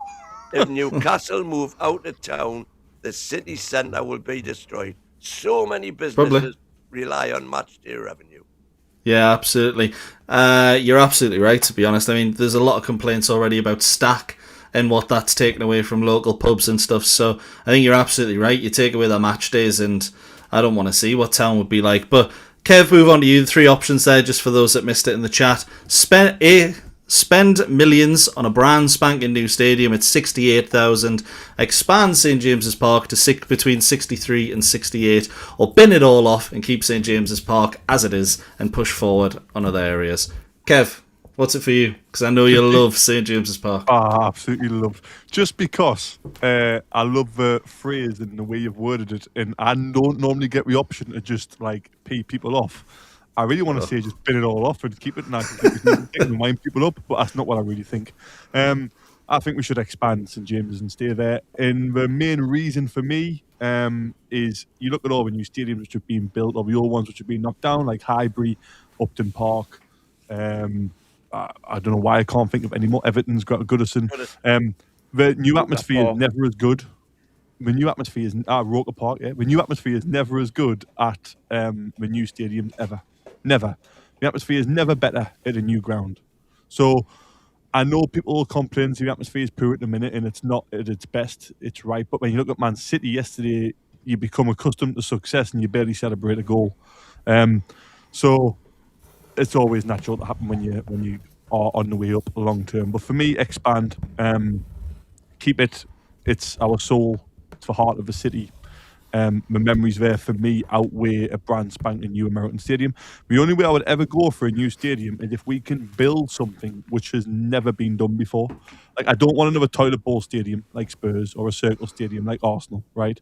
I don't want, or even Stadium of Light is just circle. If we can do what Christina's just said in the chat and build a floating stadium on the river, right, I'm in, because that's mental, right? If we can do that, Christina, I'm in. That's the only way I'll get behind it. But if we're just going to look like every other stadium, I don't want a new one. I love how rare St James's is. I love how iconic and identifiable it is. Yeah, 100%. And War Captain Bruno makes an excellent point in the chat there as well. We don't want to become the latest empty had, because, to be honest, it was a bit embarrassing from them last night. But Ian, on to you, mate. What would you choose, A, B, or C? Brand spanking new stadium, expand St James's. Oh, actually, you've already said, sorry. But are you still down to expand? B? Well, to be honest, from a purely selfish point of view, if a new stadium was going to get me a better chance of the season ticket, I'd have a new stadium. But if it's going to be the same, because he doesn't want any more than 65, obviously keep St James's Park. I'll take my chances on that. Yeah, absolutely. And Bogey, what are you thinking? I think, in all seriousness, if we build a new stadium, as Ian says there, he wants to get a season ticket, it's not going to help him. And this is the corporate, being realistic. If a new stadium's built, a lot of the extra seats are going to be corporate seats. Prawns Yeah, exactly. Don't forget the cucumber. Whereas if they do extend St James's, as you've said, they can only extend the corporate amount so much. You do. To be honest, I don't want. I'll speak out of turn here. I don't want to be Man City. I don't want to be a ground like that. I don't want to be a ground where we're getting to quarter-finals or semi-finals of cup competitions and we can't fill with stadium. It's absolutely ridiculous. You want the proper fans in the ground, as you see. You don't want the prawn-eating, happy people, leave at 65 minutes because you've got your Rolls Royce picking you up outside the stadium. It's a working class club, man. Yep, sounds Harry to me. I cannot lie. We're in an area where we can get our local fans in there if we sell the tickets at the right price. Keep it a local club. This is my big worry, that if we do all of a sudden start to progress and we start to get to the Man City stage, you end up in a situation like you are with the Man City fans, like Martin was, where it's all about, everybody hates where we can't do anything. Let's not turn into that club. I want us to stay as Newcastle United, who, we're dogged and we want to win trophies. And the biggest thing in the stadium for us is our fans. Our fans supporting our team. Is that I the agree. American flag on top of the stadium? Did Chris make That's this? a black and Yeah, I white. didn't That's a know. black and white flag. Just for Would you, people, would you just for settle people for that listening. one, Kev? Just for people listening on radio, I'm going to explain the picture's like a new stadium with like castle pillars all around it and stuff. Now, if we're building that, I might get on board, right? Because it looks different, but it looks like a spaceship. Do you- Like, do you know the the only Allegiant thing with- Stadium in Three Las of the Vegas. turrets are If we build hotels. something like Do- that, I'm in. But You know what I the only didn't thing want with me that trying is, to you know the only listen thing to with that, knee prawns. the only thing with that, Kev, is that if Chris and Trump get the way with that, we become the 51st state of the United States with the new Greenland, Newcastle United. By the way, Oh, that'd be. it's got nothing to do with Chris. That was my AI. That'll be stuff then. Just for those listening on the radio, Wynn pulled up an AI version of the stadium. A lovely new castle for Newcastle United to play in, with loads of flags on the top, and it looked very, very unique. But we mentioned the stadium, and one thing that was quickly followed up by that was that the stadium isn't the focus right now. And to be honest, I'm not surprised. With Euro 2028 round the corner, St James's Park is one of the venues. Let's be honest, nothing was ever going to be done before that. So the infrastructure focus is training ground improvements. And to be honest, well, they're saying there's plans for a new 200 million training centre in Wolsington. Now, ask yourself, what do elite players care about? Well, first of all, it's trophies and success. But if you can't guarantee success, you want to guarantee the happiness by having and excellence from training, recovery, facilities, performance, the engine room. So we mentioned Tonali earlier. How would you get world-class players to stay? That training infrastructure is, one of those signals that says we are serious. We're not going to finish mid-table every season. We might do it once or twice, but it's a blip. We're going to be back up there. But what's more important to you is in the short term? Kev, I'll start with you. A heightened stadium capacity, or that which will bring in revenue, or a world-class training infrastructure which improves our reputation and makes us look better as a club? Training facilities probably a little bit easier and less political in terms of permission and all that stuff. And again, the players spend most of the time there, don't they? I saw something the other day which was mental, and I hate the idea of it, but also I don't know if it would be successful. To build a training centre in London and then all the players get to live in London and fly up for match day at home. That would be awful, by the way. But disgusting. That's been. I mean, imagine like players care about living in London, though, don't they? But I'd hate it because it's not Newcastle, is it? If you're not living up here and understanding what the club's about and the culture and what the club means to the city. So I'm against it, but I read that and I thought, surely not, that would be horrendous. But yeah, that's terrible. Training ground for me, it's whether I love the idea of like what La Masia do with Barcelona, where if you sign young players, we can live there and families can come up, and that's really exciting if that's there. I saw stuff with like cinema rooms and swimming pools and spas. It's lush, isn't it? Thinking, God, as if they need more of a luxurious lifestyle. But yeah, training ground more of a priority for me. It sends the message to future players, current players, with don't you worry about our ambition, we'll get there. Yeah, I absolutely agree. Ian, do you? Well, I think if we're leaving the ground until after Euro 2028, you could get the training facility built in that time, can't you? You'd hope so, yeah, but it's Newcastle United. So, yeah, well, I mean, there are all the spin-offs that wow the players when they come and see where they're going to be training compared to what they get at the moment, which I know is a lot better than it was 4 years ago. But it's not an elite training facility that we have at all. So yeah, I mean that's that. If that helps, the players are going to be better trained, presumably, if they've got all of this. Yeah, okay. Just out of I think interest, we've got to get on with it. just out of interest, when Tonali signed, I don't know if you can cast your mind back, but when Tonali signed, we had just spent the whatever it was, 15 million upgrading Benton, and they put a video out the club of Tonali and his new missus. Well, he wasn't missus at the time. Don't know if she Hope is he yet. gets the new missus. But anyway, they were wowed by the facilities that they were greeted with, according to the video that the club put out when Tonali signed. Great PR. And so Great script. just to show how times change. I don't know. Wow, this is excellent. I don't know what Milan's training facilities are like. I'm just about that. No, well, he has got Weatherspoons down as a good night out as well, though, hasn't he? I was down to Paul Dumb at that.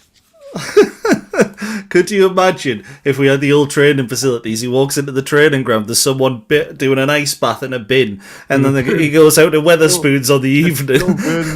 Burnley left years ago, but he's still in that bin. He couldn't get out, he's too small. His head just picking over the top of the bin.